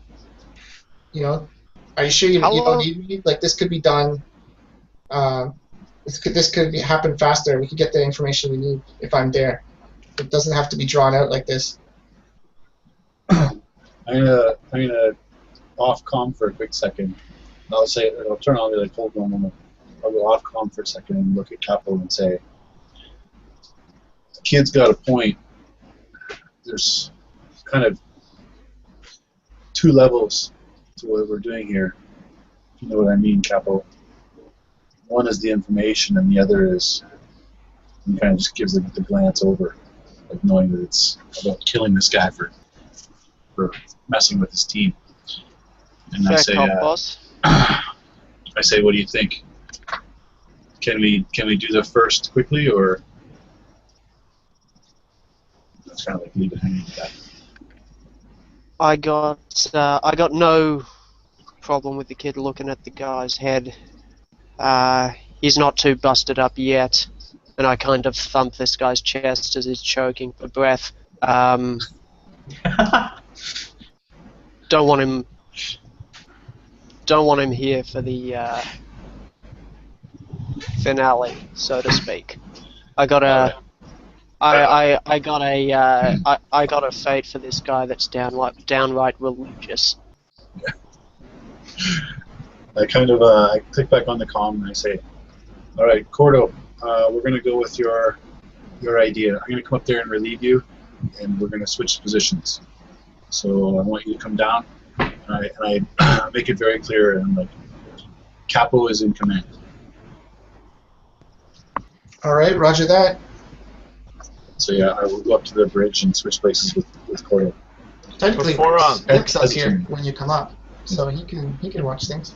Yeah, I'm just right. No, he's still naked. Yeah. But for oh god, no. before Raize leaves to get on that late night SBS, I'm gonna say to him, like, sort of just as an aside, like, Specialist got carried away. That footage of what I am cannot be seen. It needs to be erased. I'll pat him on the shoulder and say, "Don't worry about it. We'll figure it out." Alright, he just kind of nods. Because, like, if Raize doesn't do it, he's gonna go back and do it later himself. Like, he's a specialist. He's gonna do it. Like, we'll worry about it later. All right, so yeah, I'm gonna switch positions with Korto. I don't know how long or anything that takes or whatever, but generally, So I'll wait for you to quickly come up to the possible. bridge, and I'll just say thank you, sir, and visibly relieved that I can, do something more useful than standing on the bridge. So as Korto was kind of passing, I think Raize would kind of grab his shoulder and be like, "We've all got parts to play. Some of us are better at some things than others. Some things some of us can do, and some things other of us can't. When Capo asks you to leave, I'm going to ask you to leave too. Don't ask. Just go." And Korto will just look thoughtful for a second, and he won't answer right away, but he'll go and start heading down there, and he's going to be thinking about it along the way. He knows what that means, and he feels the conflict again inside him, but he's going to think about it on the way down. So I'll go down to the brig, and is anything happening before I get there, or do I get there in the middle of the continued waterboarding? No, the We've waterboarding ceased- is over. Yeah. Over for now. We've ceased and sat him back down and cleaned him up and just kind of sarcastically done the whole, "You're fine now. Everything's better." So when Korto enters the room, he takes in the scene. He already saw everything through the video, so he's not shocked by what he sees. He knew what was going on down there. But he comes in and being actually in the room with this guy who killed his friend, or at least suspected of killing his friend, and he feels that anger rising up inside of him again, and just like clenches his fists at his side, and just stares at him for a second, trying to calm himself down. But he knows, especially because he's morally conflicted, that he needs to know the truth. He has to know what exactly happened, if this guy actually did it or not, or what is the actual truth here, what really happened. That's like the most important, vital thing that he needs right now before justice can be served in any capacity. So he's going to collect himself, and he's going to turn to Capo and say, "So now that he's softened up, how about we start asking him what we need to know, and we start getting some answers?"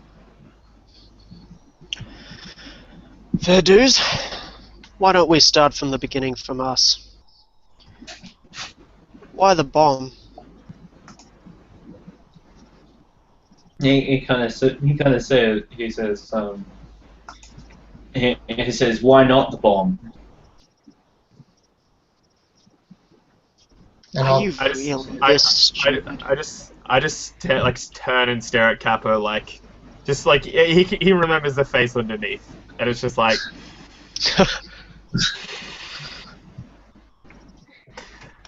It's just that kind of moment of Capo, just a tiny shake of his head.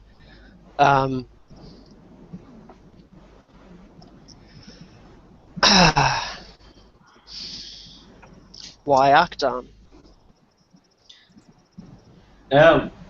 He kind of shrugs and he goes, "He saw something he shouldn't have." I know what it is. So I reach out with the force the first time, the first question. I can't sense his thoughts. He's shrouded with the dark side when he's talking about the bomb. But when he's talking about Akdan, his thoughts are clear, and I can hear it through the force what he's thinking about. Alright. He's kind of he's lying his ass off, essentially. He's kind of you read his thoughts, and he was covered in fuel, essentially, when Akdan saw him, and the smell, like he was kind of covered in that kind of smell. So he had to, like, he killed Akdan because it was pretty obvious where it'd been.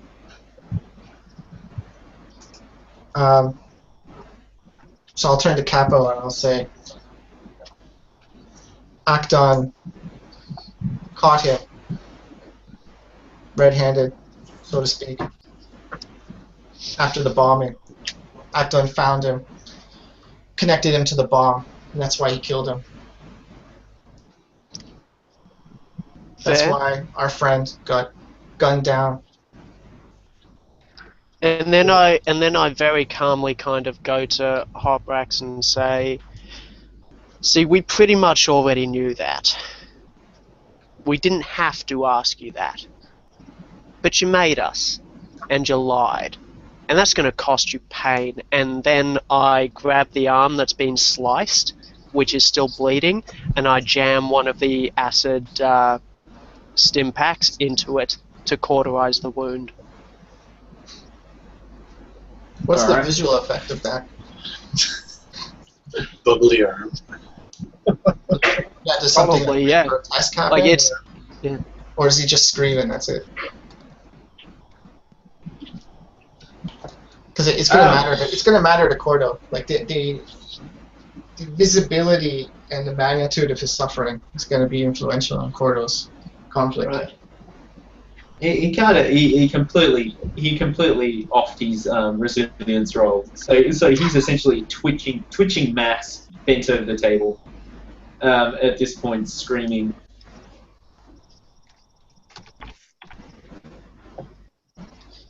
Specialist is pleased. Okay, so since I imagine like we're both, Okay, I'm the standing specialist, next to please. Capo, yeah, and specialist. We're all three of us just standing pretty close to this guy because you just jammed the thing in him. So Korto's gonna grab his hair, pull his head up like this, and say, "Who else is working with you? Who are you working for?" Do you want to roll me like a coercion check? So it can be Okay. Capo's because of the acid with advantages. Do we get a boost because Yeah, you know, can have torture? boosts, that's fine.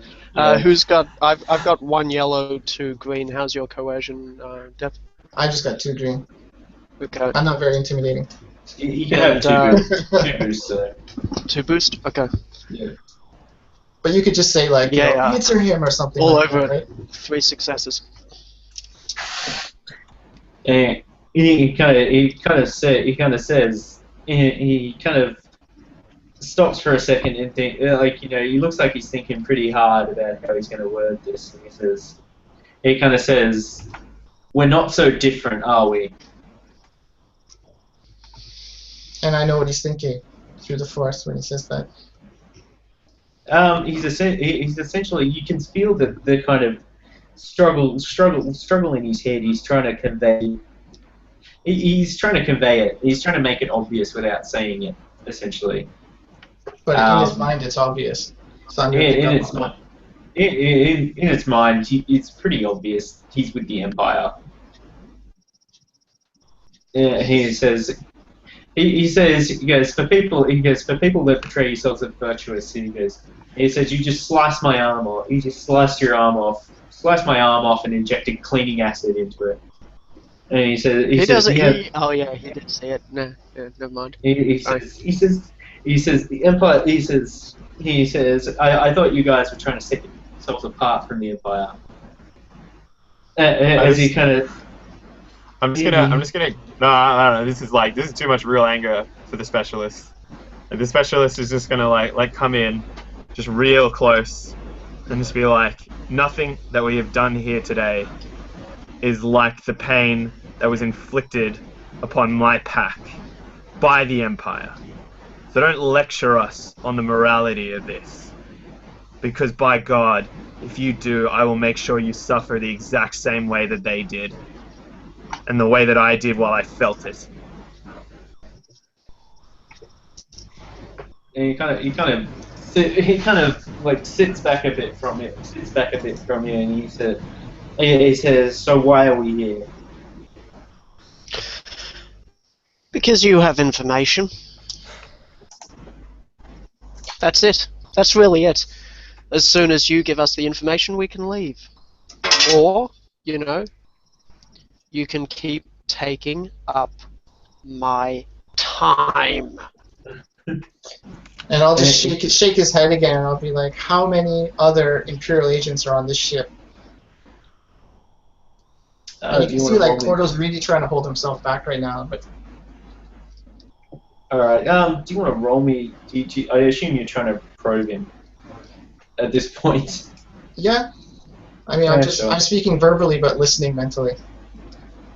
Yeah, can you roll me the... Okay, so I can't read his thought. All I feel is the dark side when I ask him that question, how many other Imperial agents are on the ship? So and he kind of says, I could tell you. He says, but there's no fun in that, is there? Oh, that was the wrong thing to say. Oh. He says at this point, he says, you can threaten me. He goes, you can threaten me. He goes, you can threaten me all you want. Either way, I'm not getting out of this alive. He says, you've caught me. I've been compromised. The Empire is not going to take me back. And he says, you've got to make me a better deal than that. Capo kind of just sits down with a dumbfounded look on his face and goes, "You think this is about you getting out alive? This has never been about you getting out alive, man. You should know that. This is about whether you are still human when you die." He kind of shrugs and he goes, "Such is the nature of the spy." And so you should have a plan. I can give you what you knew. Best deal. Best deal is a blaster bolt. Nice, quick, done, easy, finished. Or I can... and he kind of just catches himself because he knows that the rookie is in the room. And he The rookie is desperately trying to find a morality chart in the rulebook. he's not going to get descriptive with what he's going to do, but he just goes, "Otherwise, you stay with me and the specialist, and you take days. And the only thing that is left of you at the end is a pile of screaming nerve endings that begs for death and can't even say your name. That's your choice." I just look at Capo and I say, weeks. You have a very, very optimistic opinion of how long he can last without water. Oh no, this one suffers weeks.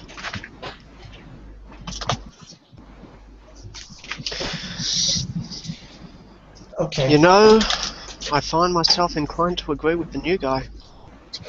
Your choice, really. How about that drink now, Chuckles? Okay, I need. Okay, sorry. Go ahead. He sits back and he goes, well, how about we get acquainted on a first name basis? And he kind of goes, "I'd shake your hand, but you know," and he kind of like shakes the blinders at you. And he goes, "Ahu Loso." And he says, "Field Operative ISB." What's his name again? Sorry. Ahu Loso. Loso. Ahu. Okay. Ahu Loso.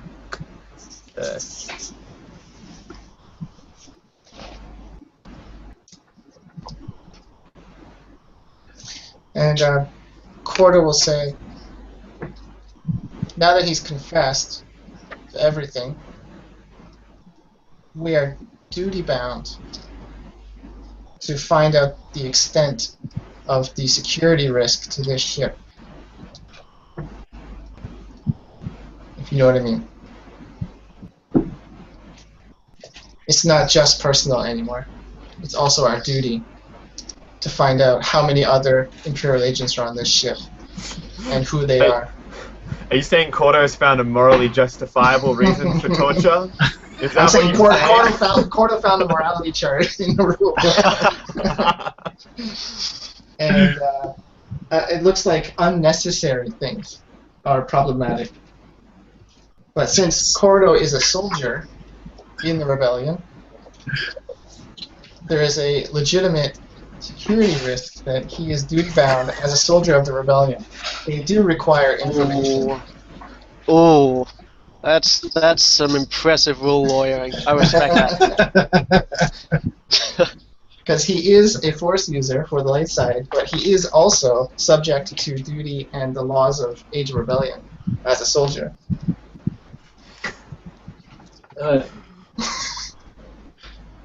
But that's the thing. The force isn't some kind of rules lawyering bullshit. It is light and dark. There is no gray area. So, okay. So just to clarify then, am I totally against torture? You don't have to be. It will affect your morality though. Your character can be whatever the hell you want to be. Yeah, to be honest, I think in most cases, Korto would try to restrain Capo like in previous missions and stuff like that. But this is very personal this time. I mean, the other thing is like conflict isn't going to necessarily kick down your morality either. I can follow a little bit. I'm still okay. Yeah, Okay. Akdan was a great guy. All right. I can do some good works later. You know, some charity work or something. Heal the sick, that kind of thing. Build an orphanage for dead ISB agents. All right, like just. So That's a good point. So after I say that, and I think Capo might be surprised by this, but Korto's gonna say, so as I said, we're duty-bound to find out the extent of this conspiracy and the threat to this ship and the rebellion at large.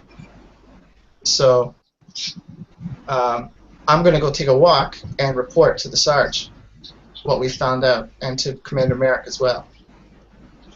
And just with a look. And then I'll walk out of the room. And I'll take whatever conflict I need to take for that. And I don't feel mad about it. I think that plus two that I gave you before that's fine. That's probably sufficient. You want to give me plus one more? Because I made a conscious decision to turn my back on that. I think it's fair. No, I think if you were participating, I'd probably give you more. Or if you were standing by complicit. Yeah, it just says it says torture. The PCs torture a character. Yeah. That causes I think conflict. it's a bit. Yeah, I think it's a bit different. I think I've already given you two, and it's kind of the same torture, and so you've already ignored it. So. Okay. So anyway, I made that conscious decision that I'm letting Capo know that I'm not going to interfere, and I'm going to show that to him by leaving the room. Because we've got the information, we've got his confession, so now everything else is completely justified as far as security goes and justice. So I'm going to go report to Commander Merrick and Sergeant Raize on the bridge. Does Capo say anything before I go? He looks the guy dead in the eye and just very calmly goes, "Ahul, your call." And kind of sits back, and he says, "Now," he says, "I'm sure you understand as a duty-bound soldier." He says, "We all have our missions." And he says that the difference between the mission and the spy, he says the subterfuge of the spy relies on misdirection, and shrouding the truth. And he says, I can't compromise my mission. Korto's not in the room. Do what you gotta do. Korto is not in the room. Well, specialist Just you and told him specialist. down. And Raize is at the camera, so nothing to worry about there either. I request that the specialist hold him down. I just sort of like, as I'm holding him down, I just sort of like just lean in and like with the breastbreaker, I'm like, compromise the mission or compromise you. Nice. And then, while he's held down, what I'm going to do is I'm going to flick my vibroblade on so that it's humming and vibrating, and then I'm going to hold the flat of it against his eye so it jellies all of the contents within it. Oh, Jesus. Next level. Then, That's why Korto left the room. Alright. then I am going to lever it out of the eye socket with said vibroblade, and then give it to the gank to eat. Awesome.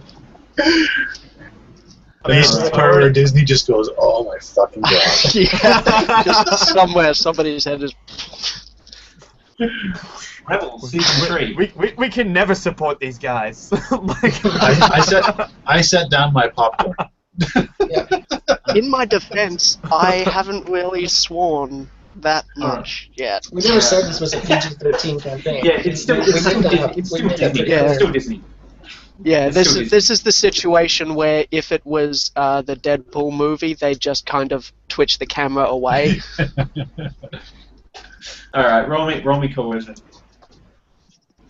Against what? A crying little baby. Yeah, two purple, 1 red. But you can have a boost. Oof. This guy's got some. Yeah. Okay. Oh, yes! Yes! Oh. Yes! Triumph. Savagery for the win. Nice. Awesome. So that was a success, a threat, and a triumph for those watching this cavalcade of horror. He Yeah, has he says- broken. Alright, cool. So kind of like amongst the screaming, as you kind of his eye starts gelling as you hand it to the gang. He says, he says clandestine unit. He goes, I was a sleeper cell. He says it took me 18 months to get into this place. He says I don't know of any others. I grab one of the other. So sorry, he said he doesn't know of any other cells. He says any other operatives at all. He doesn't Any know other- anyone in this one. He doesn't know. I just grab gonna- the second stim pack and slam it down where his remaining eye can see and say, "Contact now." What kind of contact do you want? His contact. As in his contact, Like his who was his handler, essentially. What was the contact information for his handler? We need that code. He says he kind of like screams a little bit as you do that, and kind of through the pain he says code name only. It kind of conveys the code name only. He says I got one way communications. And There's I one-way just get a communications little line. bit closer and go, "How?" He kind of says he says actually I'm gonna make you roll me another coercion check. Okay. I think that Same difficulty or what? same dice pool, yeah. Damn it. No.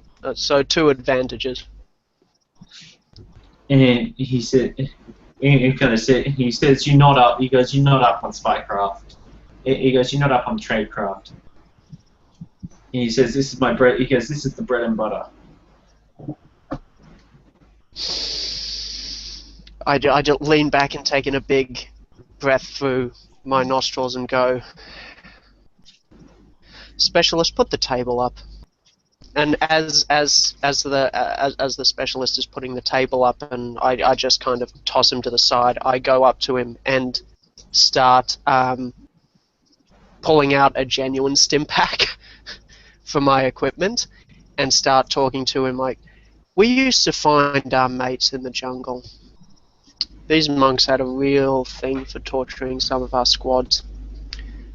Problem is, they had to kind of kill them and go. So they figured out a way to crucify them with their own bones. All you need is a vibroblade and a bit of rope. Now, you're going to tell me what I want to know, or I'm going to rip out your tibias. I'm going to snap them in 2 places. I'm going to drive them through your hands, and then I'm going to tie you up. And then I'm going to leave you there. And you get to die of dehydration, or of getting tired of holding yourself up. And then you can't breathe when you let yourself down. Your choice. The specialist makes the mental note to never fuck with Capo. Stay out of those damn jungles. Yeah, like... out of game, Capo lived through space hell in space Vietnam, essentially, and was broken. And saw horrible, horrible things. Alright! People with tortured hearts, hooray! Next month's feature profile. PTSD for the win. And then, but yeah, at this point the gank will also lean in and say, don't worry, I'll be there to give you water and to prop you up so that this horror goes on for weeks and weeks. Cool. So you didn't get the information you wanted, especially with the coercion check. You did get the advantage, and you did say that it was a common thing. Okay, so it'd be sort of like just normal tradecraft way of doing it. Yeah. Alright. So that means if we talk to like our own spy department, they would know what he means, right? Essentially, yeah. There's some kind of cipher, we have to crack it, kind of thing. Yeah, okay, he said one-way communication, and he says it's a common method. Okay. Cool. I'm gonna ask him, like, because I still sort of haven't fully grasped the naming convention thing, and I'm just gonna say, I want to know everything you know about the Hawadan betrayal and what happened to that gank team. It kind of says he says it's all to do with history, and he goes think about the mission I had. He says think about the mission I had and why they might be calling me Hawada. Yeah, gang's completely lost. Yeah. Roll an intelligence check. Do I know? He kind of gives you gives you this little smirk, and then kind of winces in pain again. How about a history check, Mr. Gank? Mr. Cake. But like, I feel like also he's not getting it, as in the sense of like, I don't care why he, like, even if he is called Hawada, I don't care why he is. I want to know as much about that specific instance as I can. Like that actual, like, what happened to my pack? Like, who did it? Who organized it? Sort of thing. That's what I want to know. I hadn't even given much thought to that. I am aware. I apologize. No worries. Give me a couple of minutes to think about it while we cut to Raize and Korto. So Korto gets to the bridge, and he goes up to Merrick and Raize, and he's still like obviously very emotional and still a little bit tense and worked up, but you can see he's trying to control himself and be as professional as he can under the circumstances, and so he reports, we have the confession. He's the one who bombed the engineering, and he is the one who killed Akdan. And you see like Korto's like just pauses for a second, his throat catches, and he's also confessed to being an ISB agent named Holotho or something like that. Capo's finishing up the interrogation, getting the rest of what we need to determine the extent of the security risk and how much of the ship has been compromised. And what did those guys say in return? Then Raize would nod to your kind of story and be like, well, that confirms the treason charge. He'll kind of, give a head nod up and be like, you did good work, kid. Hope it didn't put too much strain on you. And He'll be looking for like his facial expression to see what his reaction is. Korto looks a little stoic, and he's just kind of saying, like, duty comes first, Sarge, Commander. You should know that about me. Respectfully, next time, don't bench me when there's high stakes involved, or personal ones. Yeah. And Raize will kind of cross his arms and give a bit of a frown and a nod. I mean, knowing that he had specifically done that, benched him in that instance. He'd be like, yeah, I hear you. Sometimes you try to protect others from things they don't need to see, but then you realize that, well, seeing them might make them grow as well. And I'll say, Commander, can you give us a moment?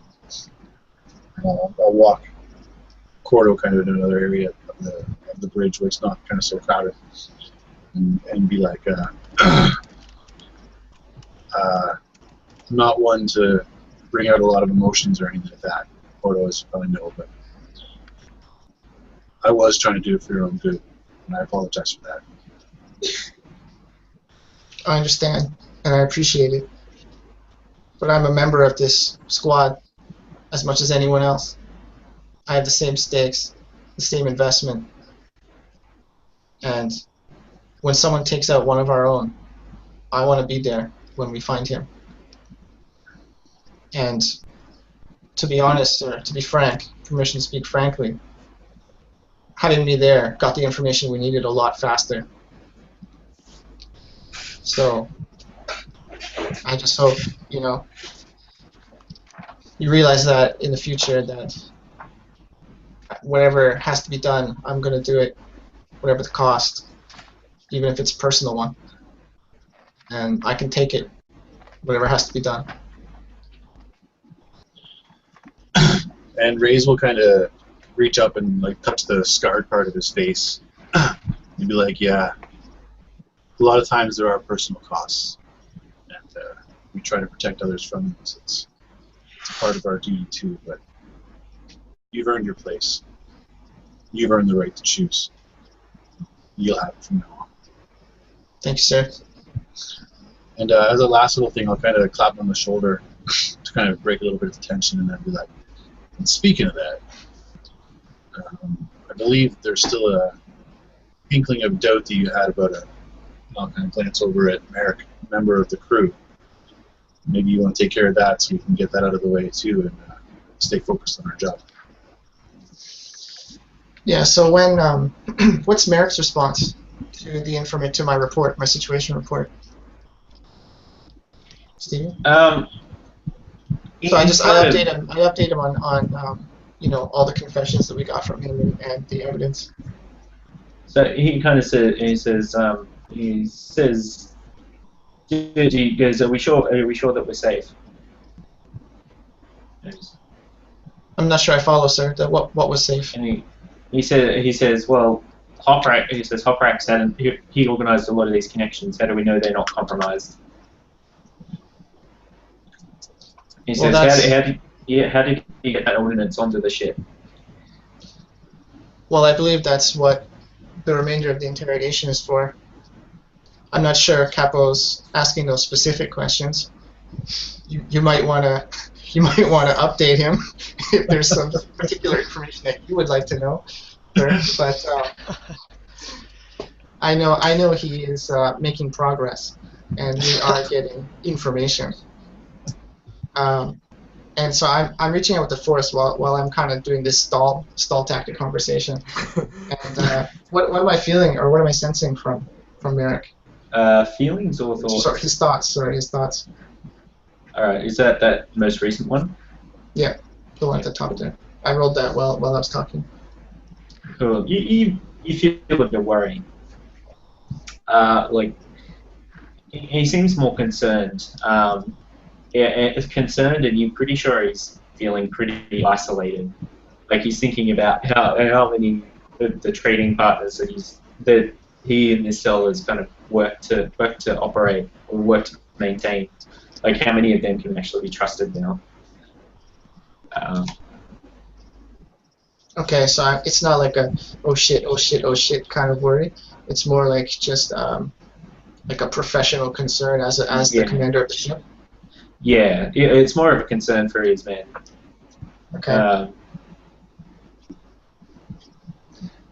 Well, we'll get one thing you can have full confidence in, sir, is that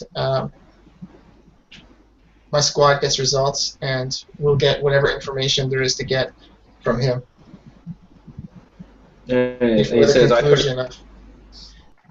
says, "I trust you to. I trust you to do the same." And he kind of puts his hand on his shoulder and leans in. And he says, "Sometimes war calls on us to take on a lot of personal burdens." And kind of like pushes you gently away and turns back to his console. Okay. And I'll just file that away. It's not helping my paranoia about him, but okay.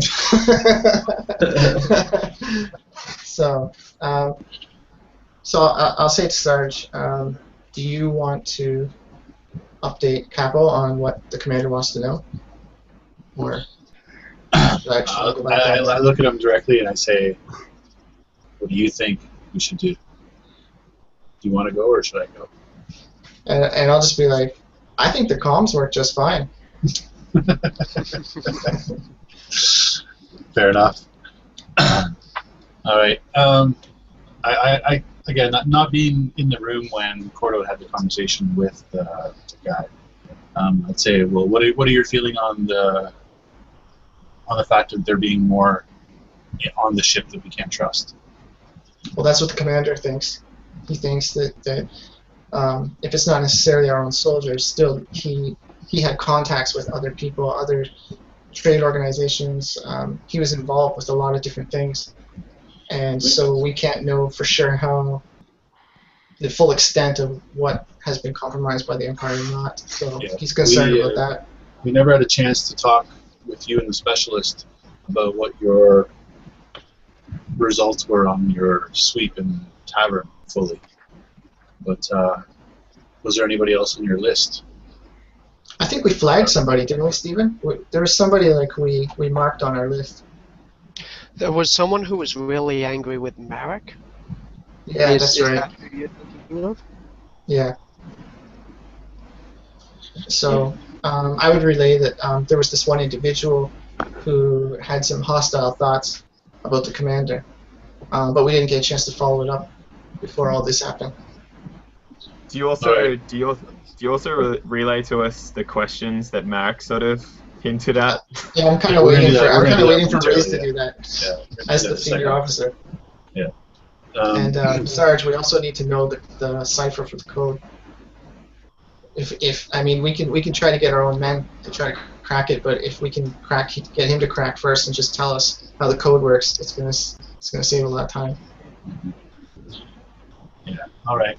So, I don't think either one of us has to go down there at this point. Then let's just relay in the comms with the questions and the stuff, and let's both kind of make a general tour of the bridge here and just have some quick conversations with people. Make sure that we're feeling pretty good about where we're at right now. So I'll nod, and before we leave, I'll look at the one officer who's watching the video feed, and I'll just kind of nod at him and I'll say, "What about Mr. Soft Porn over there?"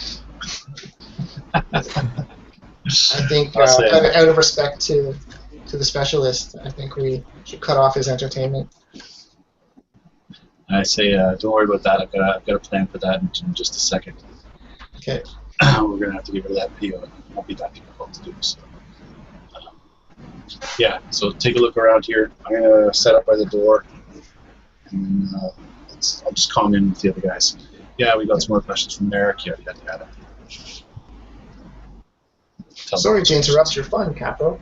Yeah. But if you could also ask these particular questions too, it would be really great. Fun is a strong word. This is work. Duty, remember? Duty. Duty. Yes. I looked okay. at Capo. Sorry, just for a quick thing. As Capo's walking away, I say, if you do think that you're best suited to get those answers to at any time, consider yourself down.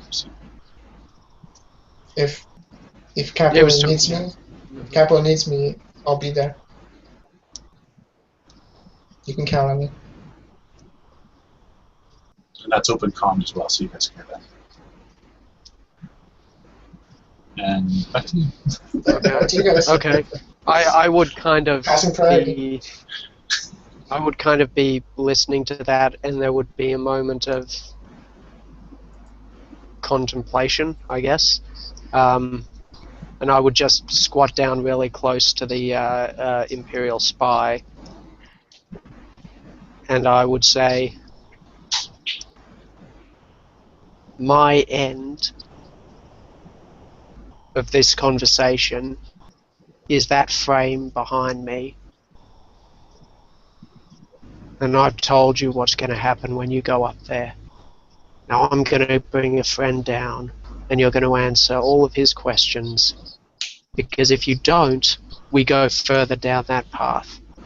And you can end that whenever you like. And then I'll come up and go, just take a deep breath and go, Korto Voss, if you think you can help. We've got a man with answers in his head down here. Roger that, I'm on my way. Do you just want to give me another intimidation check? Sure, what rolls? You can have the same dice roll as before. Okay. No. So much No. advantage. Can I steal that advantage as a boost dice? Because I want to use oh man, propagandist coming into the fore. So I'm gonna lean in and just be like, it doesn't have to be this way, classic good cop, bad cop. And so I can use cutting questions. So once per encounter, when making a coercion skill check, the character may use deception instead. So I would like to do that. Alright, go ahead. Alright. So same pool, but with an added boost because of Yeah. Capo's. Alright, sweet. Yeah. Alright. I feel like we really want this to succeed at this point, so I'm just gonna Yeah. flip a destiny point. Yeah.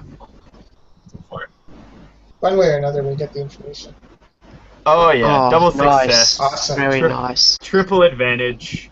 Good job, specialist. Finally. Yes! Just tell me everything, damn it. You guys already know the updated questions that the commander wants. Yeah. Yeah. What's compromised? Who's compromised? How are you doing this? And the cipher to the code. Yeah, The code. and code. What do the numbers mean? Mhm. Okay, I'll tell you what. Pick two of them. Pick two of them and pick one that you want me to be vague about.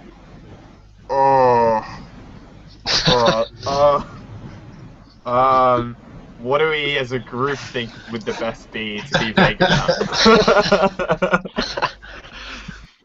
about? Which trading partners are compromised by the Empire is a super important one. Yeah. Yeah. And I Our think perspective. cracking the code would be the second specific thing that we need to know.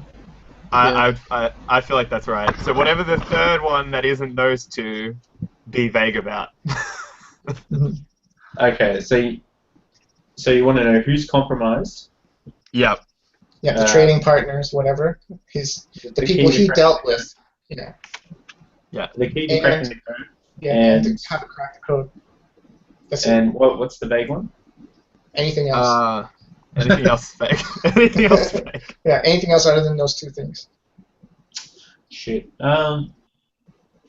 Cool. So he says it's not a after a bit of back and forth he says it's not a matter of compromising them, it's a matter of manipulating the supply chain. And he says a lot of the communications they got according to those books. He says those books you stole from me. He says you probably didn't notice the clips in the pages, did you? No. He says, "Bring me the book." He says, "Bring me the book." Yeah, I just sort of show me, but don't let him actually hold it or damage it in any way. Nice. He says turn to page 48. Yeah. So you get into that page and he goes look about a third of the way down the right hand side, and there's a little where it is there's this little notch, and he says not all the pages are ciphers, but these ones with the clips in them, or these ones with the notches cut out. He says. And he says, he goes, those letters you stole as well. And he goes, have you figured them out? I pull out the letters, and I go, we're figuring it out now, aren't we, Ahul? Nice. And he says those are the actual messages, those are the communiques. He says essentially it's an encrypted message. He says it's an encrypted message, but even if you decrypt it, you probably wouldn't know what it's in, because every number has its own, or every little keyword that's written in that has its own kind of meaning. He says so. Yeah, go on. Sorry. Yeah, it's essentially the would you kindly. Yes. Would you kindly? Yes. So he says he goes an example. He says it's an example of mine.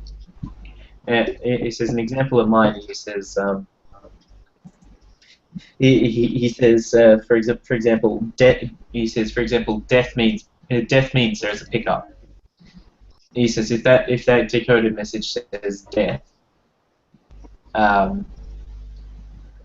it means there's a pickup involved. And he says often there's he kind of says he says there's a number of prearranged pickups and there's a number that they communicate to me as well. And he says when is the next pickup arranged for and where? And he says I just got the last one. He says I don't expect any more now. They don't know you're compromised yet. And he says, well, you have to wait for another letter, won't you? I'm excited. So wait, so just to confirm, Stephen, this is out of character. The trading partners, none of them are actually compromised. It's that he's been manipulating stuff so that bad things happen, but it's not like he actively had people working for him. Is that what you're sort of saying? Essentially, they get into the hands of certain people and then communicate that to him. And those were the people that he'd have to make a connection with, essentially. They didn't necessarily, they were essentially mules. Right. Okay. Hold up. So this is yeah.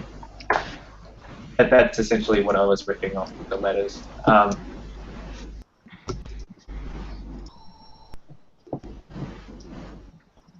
Yeah. Anyway.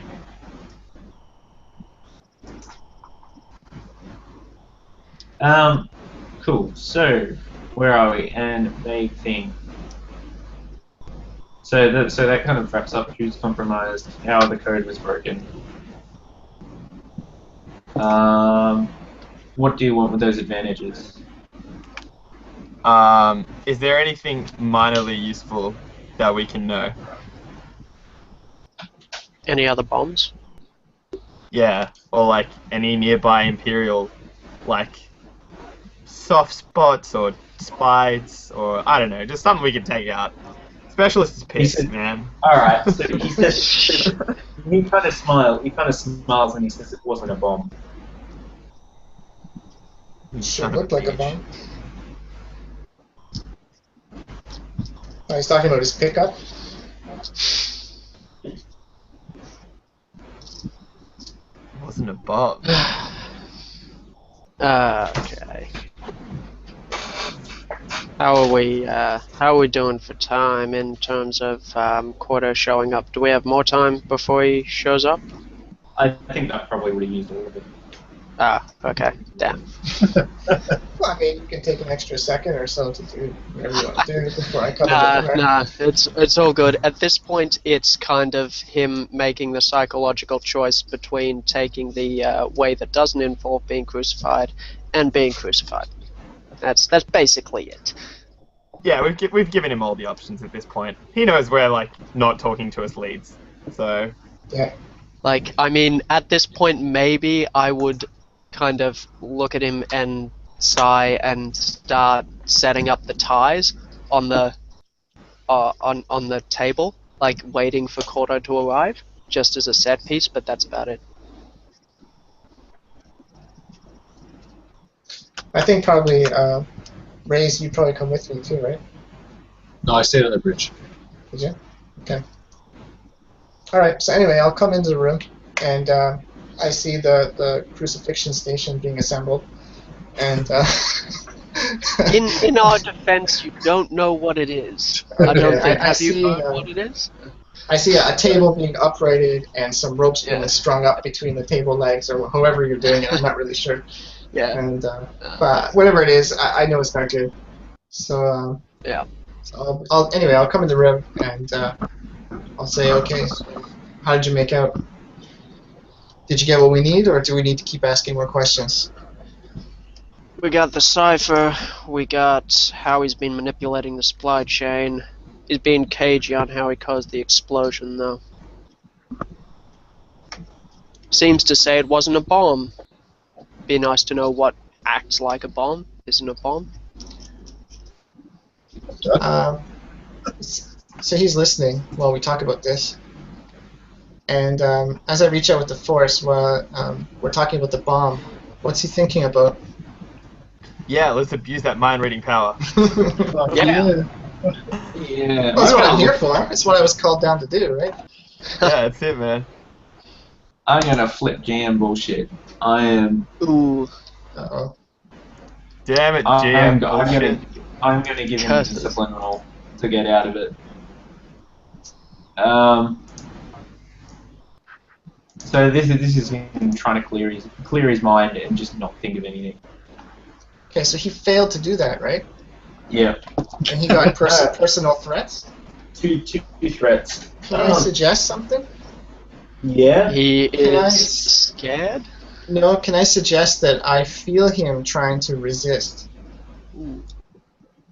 That I pick up on that, what he's doing. And that's Sure. going to go very badly for him. So I'm in the middle of talking to Capo about that. He's talking about the bomb, and he says, "I'd love to know what looks like a bomb, acts like a bomb, but isn't a bomb." And I reach out through the force, and Capo can kind of see that familiar look, like my eyes kind of glaze for a second, or my eyes close, and suddenly like I become alert like this, and I open my eyes and I look at him, and I look back at Capo and I say, "There's definitely more there. He's not saying." He tried to resist, and I couldn't get. So did I get some info and any thoughts from him since he failed that? Yeah, it was in the fuel. The fuel. So he tried to resist, but I picked up something about fuel. Oh wait, because like Akdan, this is the whole thing where, like you said earlier, where Akdan caught him like covered in fuel or some crap. There's something in the fuel that like Oh, yeah. makes And the engine the barrel. explode. The barrel. Yeah. Oh yeah, the barrel. Oh man, it's all coming Nice. together. We're just not smart enough. GM power. Okay. All right. So apparently our characters already know that, but just we didn't know that. Yeah. The players didn't know that. Trouble Okay. in paradise. Do you Alright, so- remember last section? One of the pictures you took. Yeah, you actually pointed it out to us, right? Specialist. Yeah. You were like, Yeah, hey, yeah, this it's really barrel weird. looks kind of weird. Hmm. Specialist for the win. Thank goodness you took that photo to remember. Yeah, that's it. So Worth we'll say, 1,000 well- words. so it looks like he blew up the fuel supply. It's fair. Honestly, probably how I would have done it. And I'll look at what Capo's stringing up over there in the corner, and I'll be like, are we done here? Are we ready to hand him over to security, or what's the result here? Is there more we need to do? Depends. And I squat down and tap his head with the vibro blade that's off, and I just deliberately tap him at the other eye, which hasn't been gouged out. And I go, anything else to tell us? He just kind of looks at you and doesn't really say anything. What do you reckon, Specialist? Do we believe him? Do we believe him, Steve? Korto?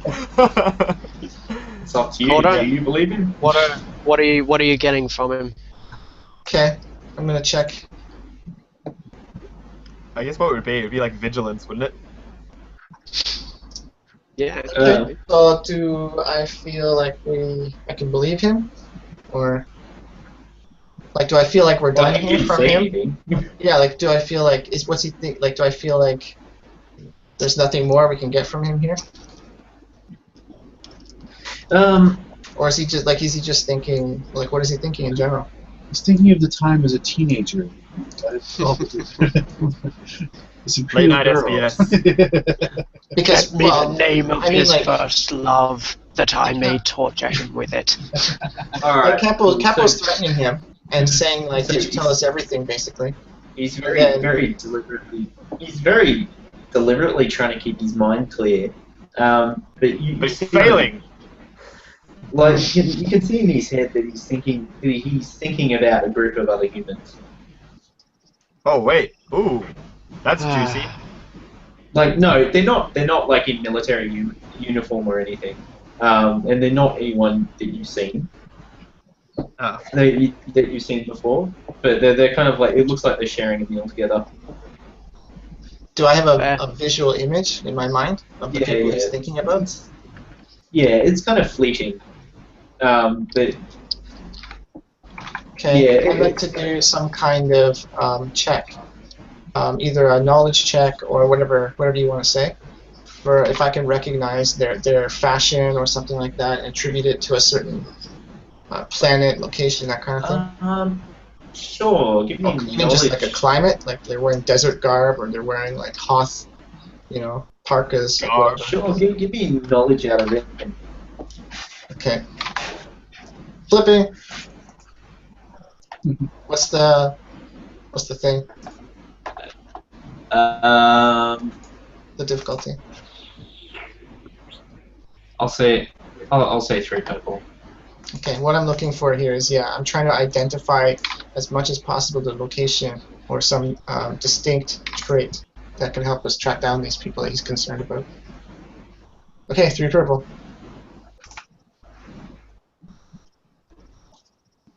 Oh, wait. Apparently I clicked reset instead of roll. Okay, roll. 2 failures. I don't know anything about these people. Or I can't identify them anyway. I can't. There's nothing I can pick up that identifies them. Yeah. it's inconclusive. So I'll just say, I don't know, Capo. He's just thinking about some group of humans, but I can't figure out who they are or where they come from. How loudly do you say that? I say it so that Capo can hear me, and I would say it quietly enough that if anybody else could hear me, it would only be the specialist. Well, and this guy, because we're standing close to him. But I'm not gonna say it loud enough that any like audio equipment in the room would pick it up. But would the guy hear it? Because I'm right down next to him at the moment. Oh, look at that! He succeeded the check. Yes, apparently he did hear it. Two success threats. Cool. So you see him like very sharply look at you and like instantly get a scowl on his face.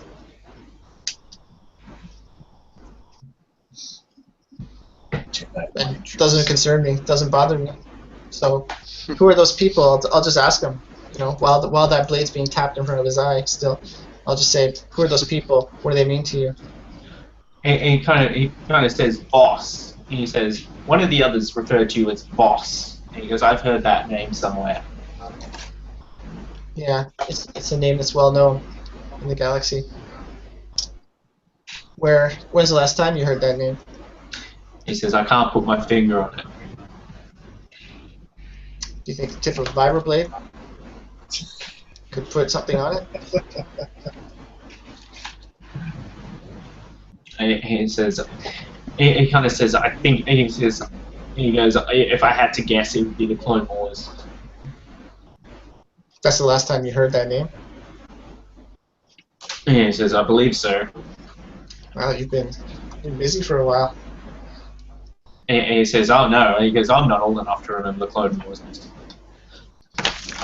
So let's get back to you. So who are those people? What do they mean to you? And he says, what does it matter?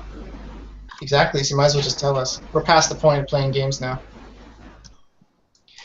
He kind of says, he says when times get desperate, one turns to the small comforts.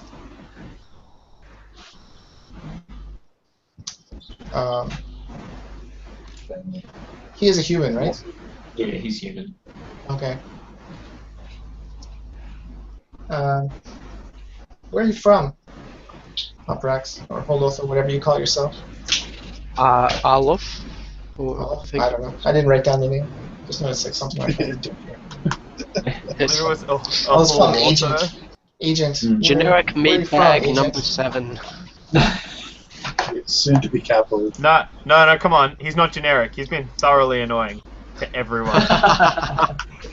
Nice. And you know he's trying to be cagey and stuff, and I'll be like, look it.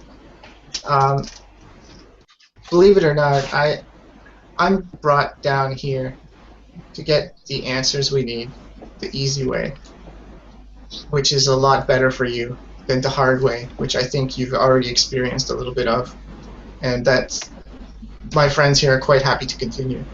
But once we feel that you have nothing else to offer us, you'll be handed over to security and processed.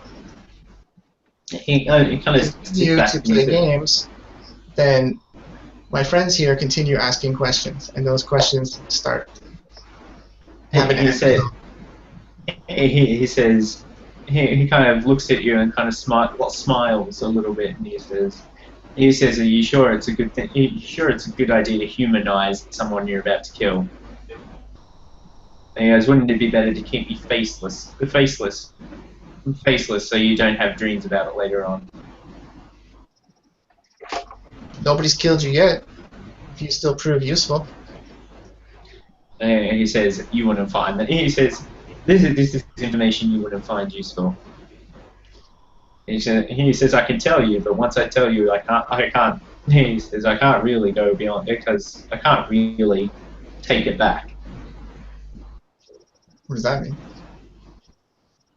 Once you say something, you can't take it back. So like this is what you're worried about, is this group of humans, whereas all the rest of your confessions were nothing. he says, "Look," he says, "You're I a look kid." mildly offended at the phrase, all of your confessions were nothing. Yeah, Just yeah. mild. The specialist in Capo are like, nah, man. He No, that's what I'm He saying. kinda- Like he's concerned. Like he's like basically saying he's willing to die to Yeah. protect the information about he that kind group of of people. smirks a little bit. He kind of smirks a little bit. He says, "You never asked me why I joined the Empire." He says, "You never asked me how I ended up in my position." Well, hey, since it's story time, why don't you share? Since we're talking about history. I'm not very. I haven't got like a prepared story. But That's out of I haven't character. got like no. I have a prepared story, but I don't have like a prepared monologue. Is what I meant to say. Okay. So I'm just going to kind You of can just explain summarize in it. broad terms. Yeah, you can just So summarize it. as he's saying this, you're reading his mind, and he's like thinking the same thing, and he's like bringing up all these images in his head. And like he kind of tells this story about how you know when he was young, like he was a slave. He was a slave in the Outer Rim until the Empire came along and liberated all the humans on the planet. Essentially brought that planet into the Empire's fold. The Empire's fold and liberated all the humans. And so he felt as if it was his duty to join Comp Nor, and he kind of rose up through the ranks to get to where he is now. And did you do any follow-up on the situation on your homeworld? The Empire is not usually known for heroics. They usually only do something that serves them, and it's not usually related to freedom. Quite the opposite, in fact. He says, he kind of shrugs a bit, and he goes, "In my case, it was." So where were you from then? Sorry. So what planet was that got liberated by the Empire? I'm trying to find a canon one that kind of outside of hut space, outside the hut space. Okay. So it's like Planet X. We'll just say Planet X, Planet X. in hut space. Just Outside lie to hut us, space. Steve. Just lie to us. Just make up a world. Come on, man. Yeah. Well, like he can tell us the name later. But does it have any relevance to any of the three of us? That's all we need to know. I don't know. Is Does something it? that- Someone can lie about it. Someone can make up a new. Well, Korto It's doesn't out. have any Hey, connection to hut space. Steven, Either of you guys have if, connection? if you want to use the planet that I made up, go for it. Just Did they screw encourage it up slavery? even further. That would be funny. That would end. Oh. All right, Mendacian. Oh. So he can maybe Oh. hesitate, and I'll say, and then Korto will say, Mendacian? Capo just freezes up for a second, and the blood, whatever Rhodians have, drains from his face, and it's just pale green. And he just goes, "You said you were a slave on Mendacian. The only slaves on Mendacian are the ex-rural provinces." He kind of smirks and he says, "I've seen you visited." I will give. How good is everyone's vigilance? Should we roll for it? Yeah, it's Let's roll really for it. important. You roll I'm not for here. What are we going against? What's yours? Vigilance. Yeah, but what's Whatever. his?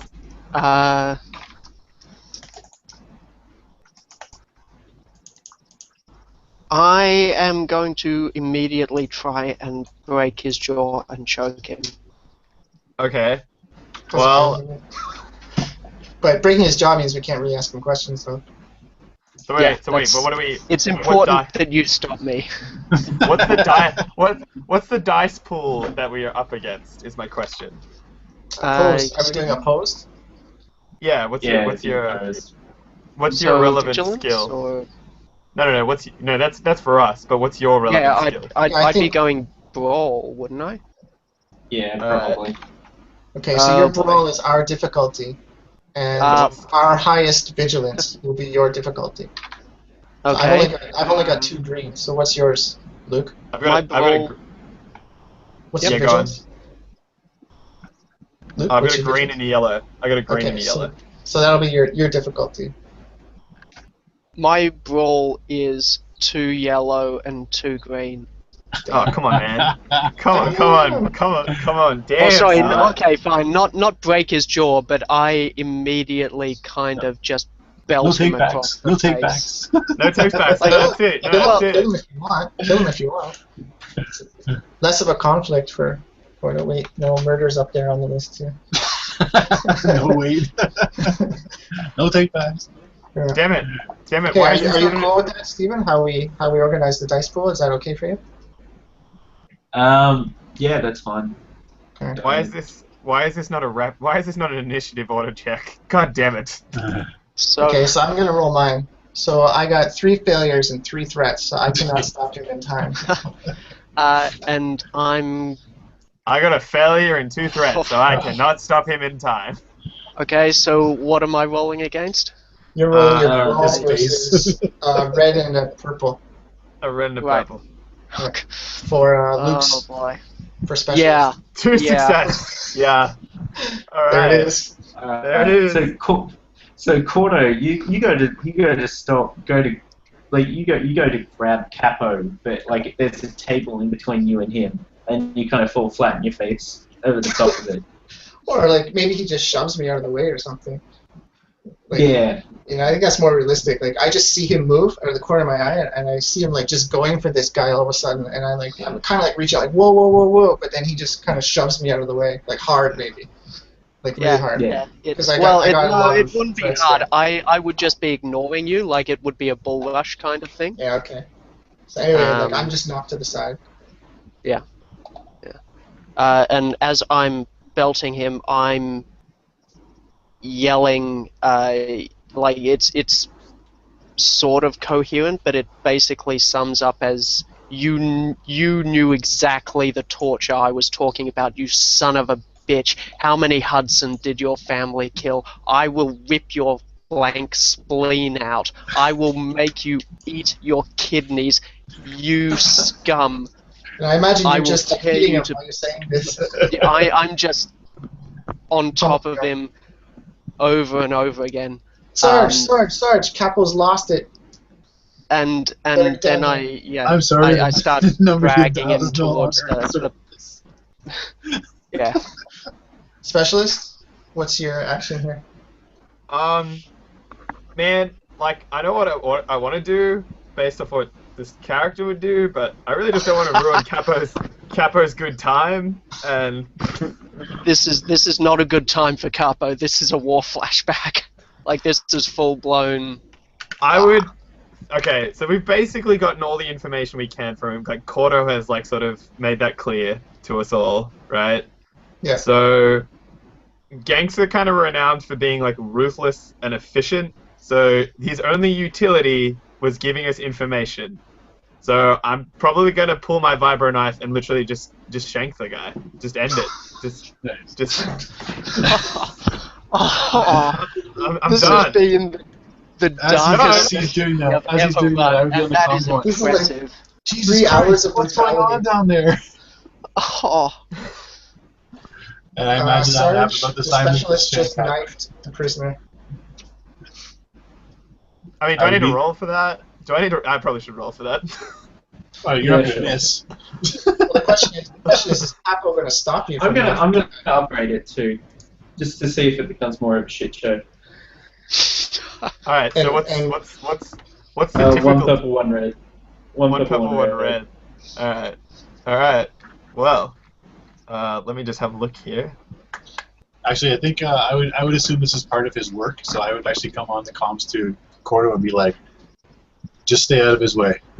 Because I can't probably hear like what's going on. Oh man, one fail. Just one. That was it. 3 blanks Oh. and just a single fail. Yes. okay. I feel like There is no I'm- sweet relief of death for this guy. He is well and truly in Capo's grasp, and every attempt he makes to stab him in the face and end it only Capo- intensifies his suffering. how does Capo feel about this guy being stabbed? No, he fails. It's Oh. it Okay. failed. Yeah, Capo it's is pretty much like Capo is like shielding this guy and preventing me from just finishing him while he pummels the crap out of this guy. Okay, so Korto's gonna start yelling at Capo and be like, Capo, snap out of it! Like whatever it is he knows, we're not gonna get any more answers if you kill him now. Specialist, stand down. Ooh, I'm Is trying to there- appeal to his sense of like, Yeah. let's keep perspective. Like, if you have a personal stake in this, don't you want more information? If you kill him, we can't find out what he knows. Stephen, About what Dusty. would I roll for just trying to get back into control? It would guess. be it'd be Dev's leadership. Oh fuck! Uh, I'm the rookie. Remember? I follow orders. I don't issue them. Just did. I'm kind of like trying to persuade him, but I can't find like what kind of skill is persuade. yeah, it would It's be not really either charm. I'm not charming him. Coercion. I guess it's it'd either leadership. be Yeah, I guess. Dev's leadership or Yeah. Capo's discipline. Ooh, my discipline is terrible. Well, my actually leadership need to is take only care 2 of that. green. My leadership is just 2 green. Yeah, my discipline is 1 green, which is actually wrong. I need to upgrade that next time I level up. Steven, what's your call? Leadership or discipline? Either or. Okay, Capo, you can choose. Well, my dude, whatever will work better for you, go for it. So your green versus his 2 purple. I think let's go with the leadership because I am trying to make you like calm you down. Sure. Yep. Um, All right, and so I'm gonna say 2 purple and a black because of his personal stake in it.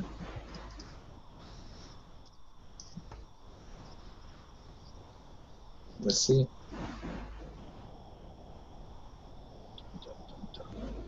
At this point, yelling for guards would be like the most helpful thing, in all honesty.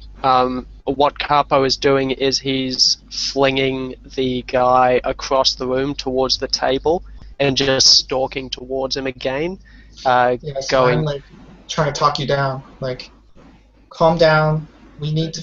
If I don't know what it is about this Vendassian world that's got you riled up, but he knows something, and if you kill him now, we don't know what he knows. I turn around and I'm just livid and I yell, "They lobotomized prisoners. I'm going to burn him. This son of a bitch deserves everything I can give him." And then I point back towards him and go, "You know exactly what's coming for you. I'm going to do every single thing the Brotherhood did to my men to you." All right, roll And me then a I, leadership. yeah. Yeah, where's your discipline roll? I don't think you rolled it yet, right? Or your Your Yeah, green sorry. versus 2 purple and black. yeah. I thought we were doing the leadership one. Yeah, he didn't roll it yet though. There we go. There we go. Oh, okay. So Threats. All right, so can Capo's we- seeing black, seeing red here. Yeah. so does that mean can- my leadership was successful? No. Okay. So Um, he's not listening to me. no, he's not listening to you. Okay, he's basically berserk right now. Essentially. Sorry, guys. So, I just did as a not point think of this interest, would end I'm this way when I standing at the suggested it. doorway of the bridge, so I've not even seen this in the video. I've just had the one call from Korto saying Capo's freaking out. Capo's And lost it. my response was, just let him go, because I'm assuming that that Korto doesn't really understand that yes, Capo is actually going to kill this guy, and this is just part of the thing. But think about this though. Doesn't Raize know that Capo is basically very calm and cold when he's doing his work, and it's not really a kind of thing where he would rage on someone? Well, again, it's possible that is, but just like, you give me 3 words that I've heard of this whole thing. Capo's lost it. My assumption is that your interpretation of it is that he's lost it. It's just Okay. simple. Just to clarify Raize's response. Okay, so I don't know how Korto feels about this. Like, I mean, Can Like I'm kind of with Luke on this. Like we don't really need more from him, but I kind of feel like we still have to follow. We still have to process him properly. Do you know what I mean? Like he might like I don't know. Like these kinds of spies, like they don't just like ask him questions one time and then kill him. Like basically they lock him up, bring him out, ask him more questions later. They basically just milk him for every single thing he possibly knows over time, right? Yeah. So I mean, like that's kind of the normal way to handle this kind of situation. So I kind of feel like this normally is way out of protocol. Yeah. Normally Capo would be well on side with you guys. Like the first session, I think we captured a guy and pumped him for information and brought him back as a prisoner. Like normally, Capo we've done would be this way all too on much. So I feel like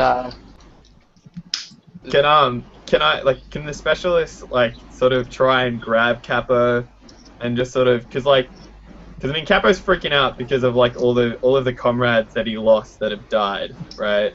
And I feel like that's also because I feel like the specialist is realizing that he sort of fucked up as a soldier because of like sort of like along the lines of what Korto has said. That he would know that the protocol is to milk them for ages. Where he's sort of in the same sort of frame of mind as Capo. He's pissed off about the loss of his pack, and that's in his head. And so he just wants to try and grab Capo and almost negotiate with him and be like, that information, it won't bring your dead friends back, like doing this. I think we can't even have that kind of conversation with him. It's just like he's out of it. And I saw you pull a knife on this guy too. You tried to knife this guy. That's true. And now Capo's throwing him across the room and like beating the crap out of him. So I think like Korto's just got to make the call. I mean, he tried to talk to Raaze. Raaze doesn't care. So I think he's just got to make his own call. So he's going to call security. He's going to call guards in, and just get the room restrained. Calm the shit down. So whatever's going on in here. So Korto's going to get on the open comms or security channel, whatever it is, and he's going to call guards, which are probably outside in the main area anyway, because this is the brig, right? So. All right. Guards come in. All right. So you see three guards come in and try and restrain Capo. Oh god. Oh my god. So Capo's everyone's watching. Steve just rolled 4 fails for the guards. They So even though, so they failed to restrain Capo. Capo's going berserk. Out of. All right. I wish I was looking at the feed right now, but unfortunately it's under the door. Yeah, that would be useful. Stephen, I've been role-playing a lot of this. I actually didn't realize my discipline was this rubbish. As an old soldier, is it okay if I role-play a discipline check if a superior officer orders me? Why don't you flip a destiny point for that? Yeah. Yeah, because he'd respond as a soldier to a soldier's orders, just like he'd expect his troopers to respond. Is that kind of thing? Yeah. But there's no superior officer in here. Yeah, right that's. now. I know. two rookies, you and 3 guards that are failing to restrain you. I tried to call a superior officer, but he wasn't concerned. I got 3 words. You can at least go look at the feed and see what's going on. Look at the bloody camera. It's literally bloody by this point. Are you coming this through to Raaze? Not really, It because depends- I already tried to call really Raaze and nothing happened. So I tried to call guards and that's not working. So Korto's at a loss here. Like, Would the call to the guards have been put through? Would I have heard that? It was on common frequency. yeah, whatever the security channel is, that's what I would have used.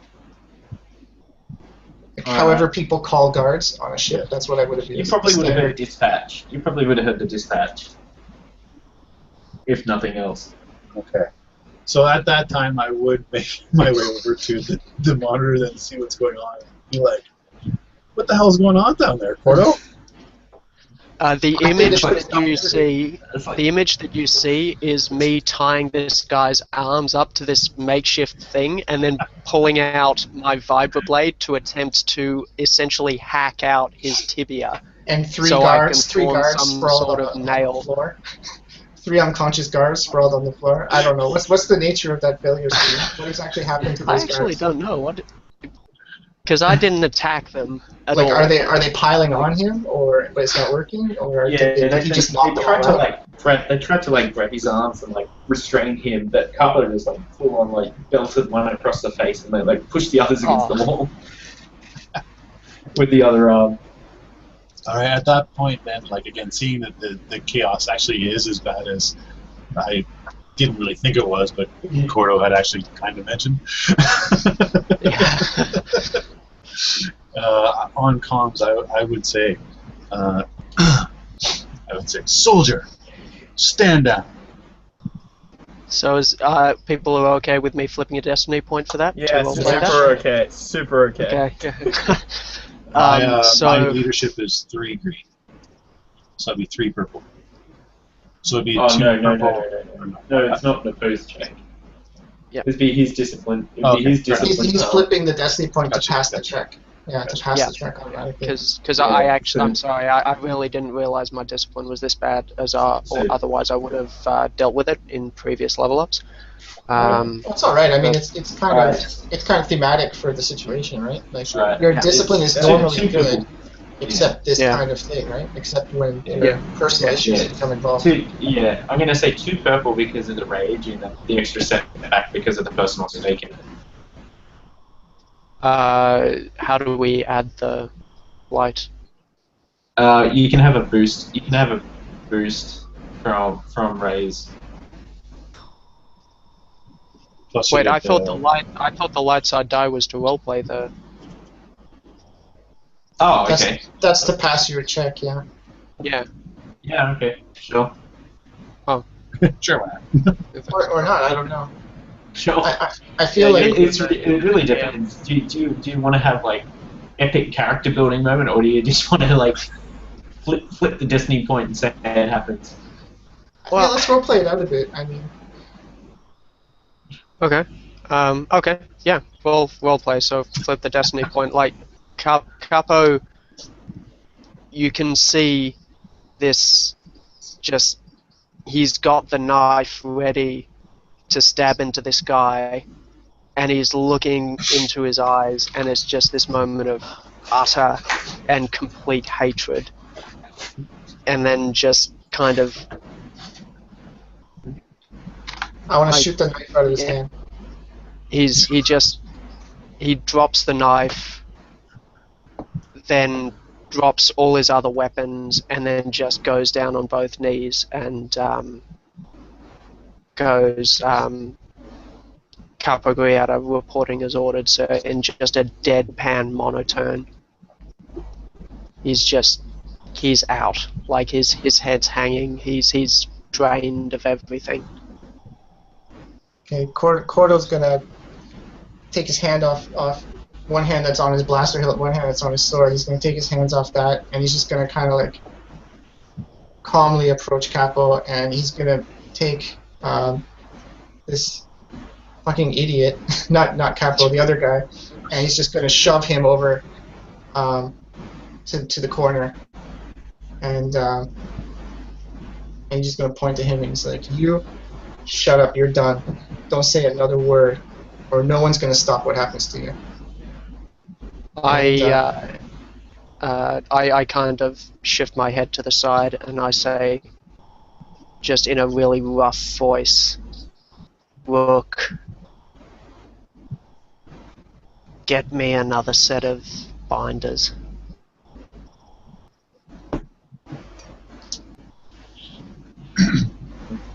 You're gonna run And down. I'll look at him, and okay, I'm just gonna sense his emotions right now. Okay, 2. So I can actually get his thoughts anyway. What I'm looking for is, do I feel like he's in control now, or do I feel like he's still a risk? It's a combination of personal discipline. Like, he's a soldier. He's obeying a command that he really, at his core, doesn't want to obey, and he recognizes that he went against military discipline, and essentially he is wanting the binders for himself. I know that, but he's not going to fight anyone at this point. So if I He's feel submitting like- himself to military justice.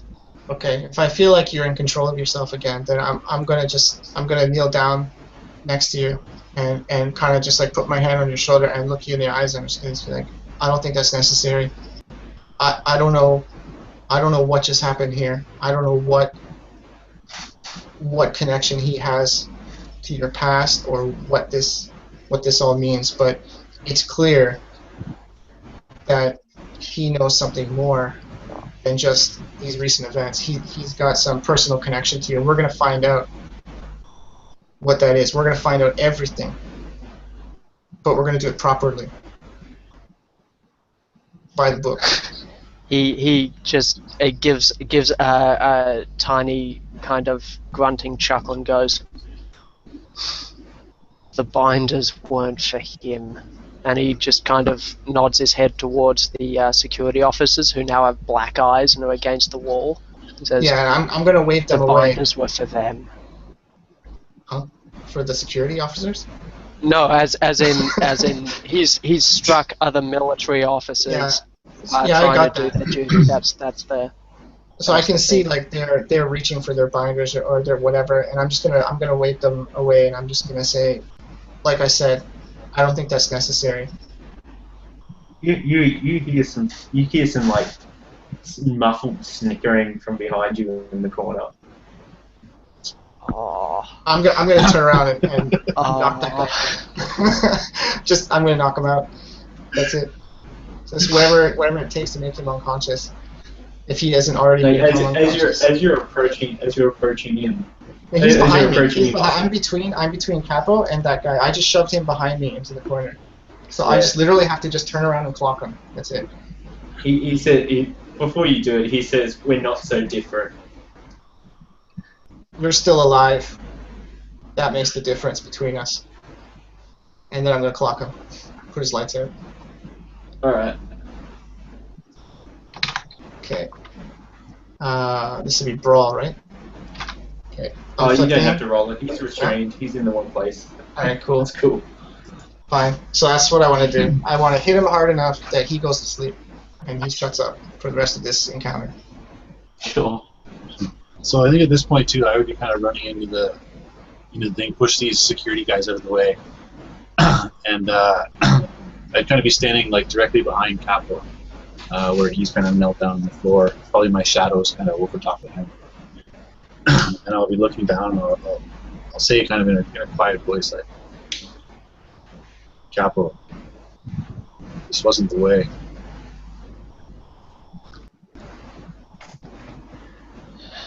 Trooper Capo reporting for official discipline, sir.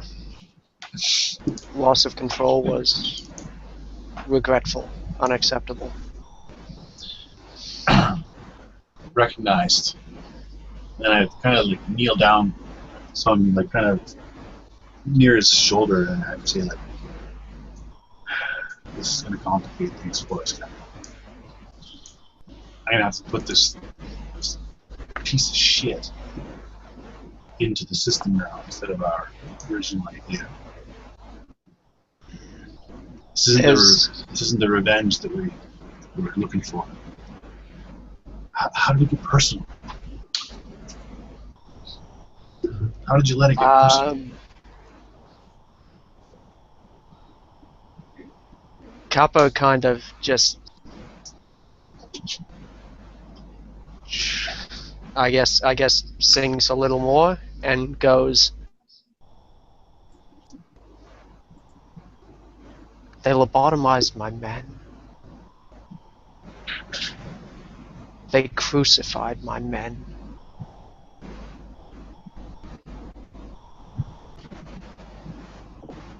And then just kind of sing slower." Yeah. I would kind of then at that point just like stand back up again and keeping a hand on his shoulder, half kind of comforting and half kind of restraining. Give it kind of like a bit of a squeeze into the jacket, a little bit of handshake kind of thing. And I call back security. Secure the prisoner. Remove him from this room. Put him into the system. We'll talk to him again later. Everyone else, I kind of look at the specialist and look at Korto and say, give us the room. I leave. The whole time after. Korto's happy to go.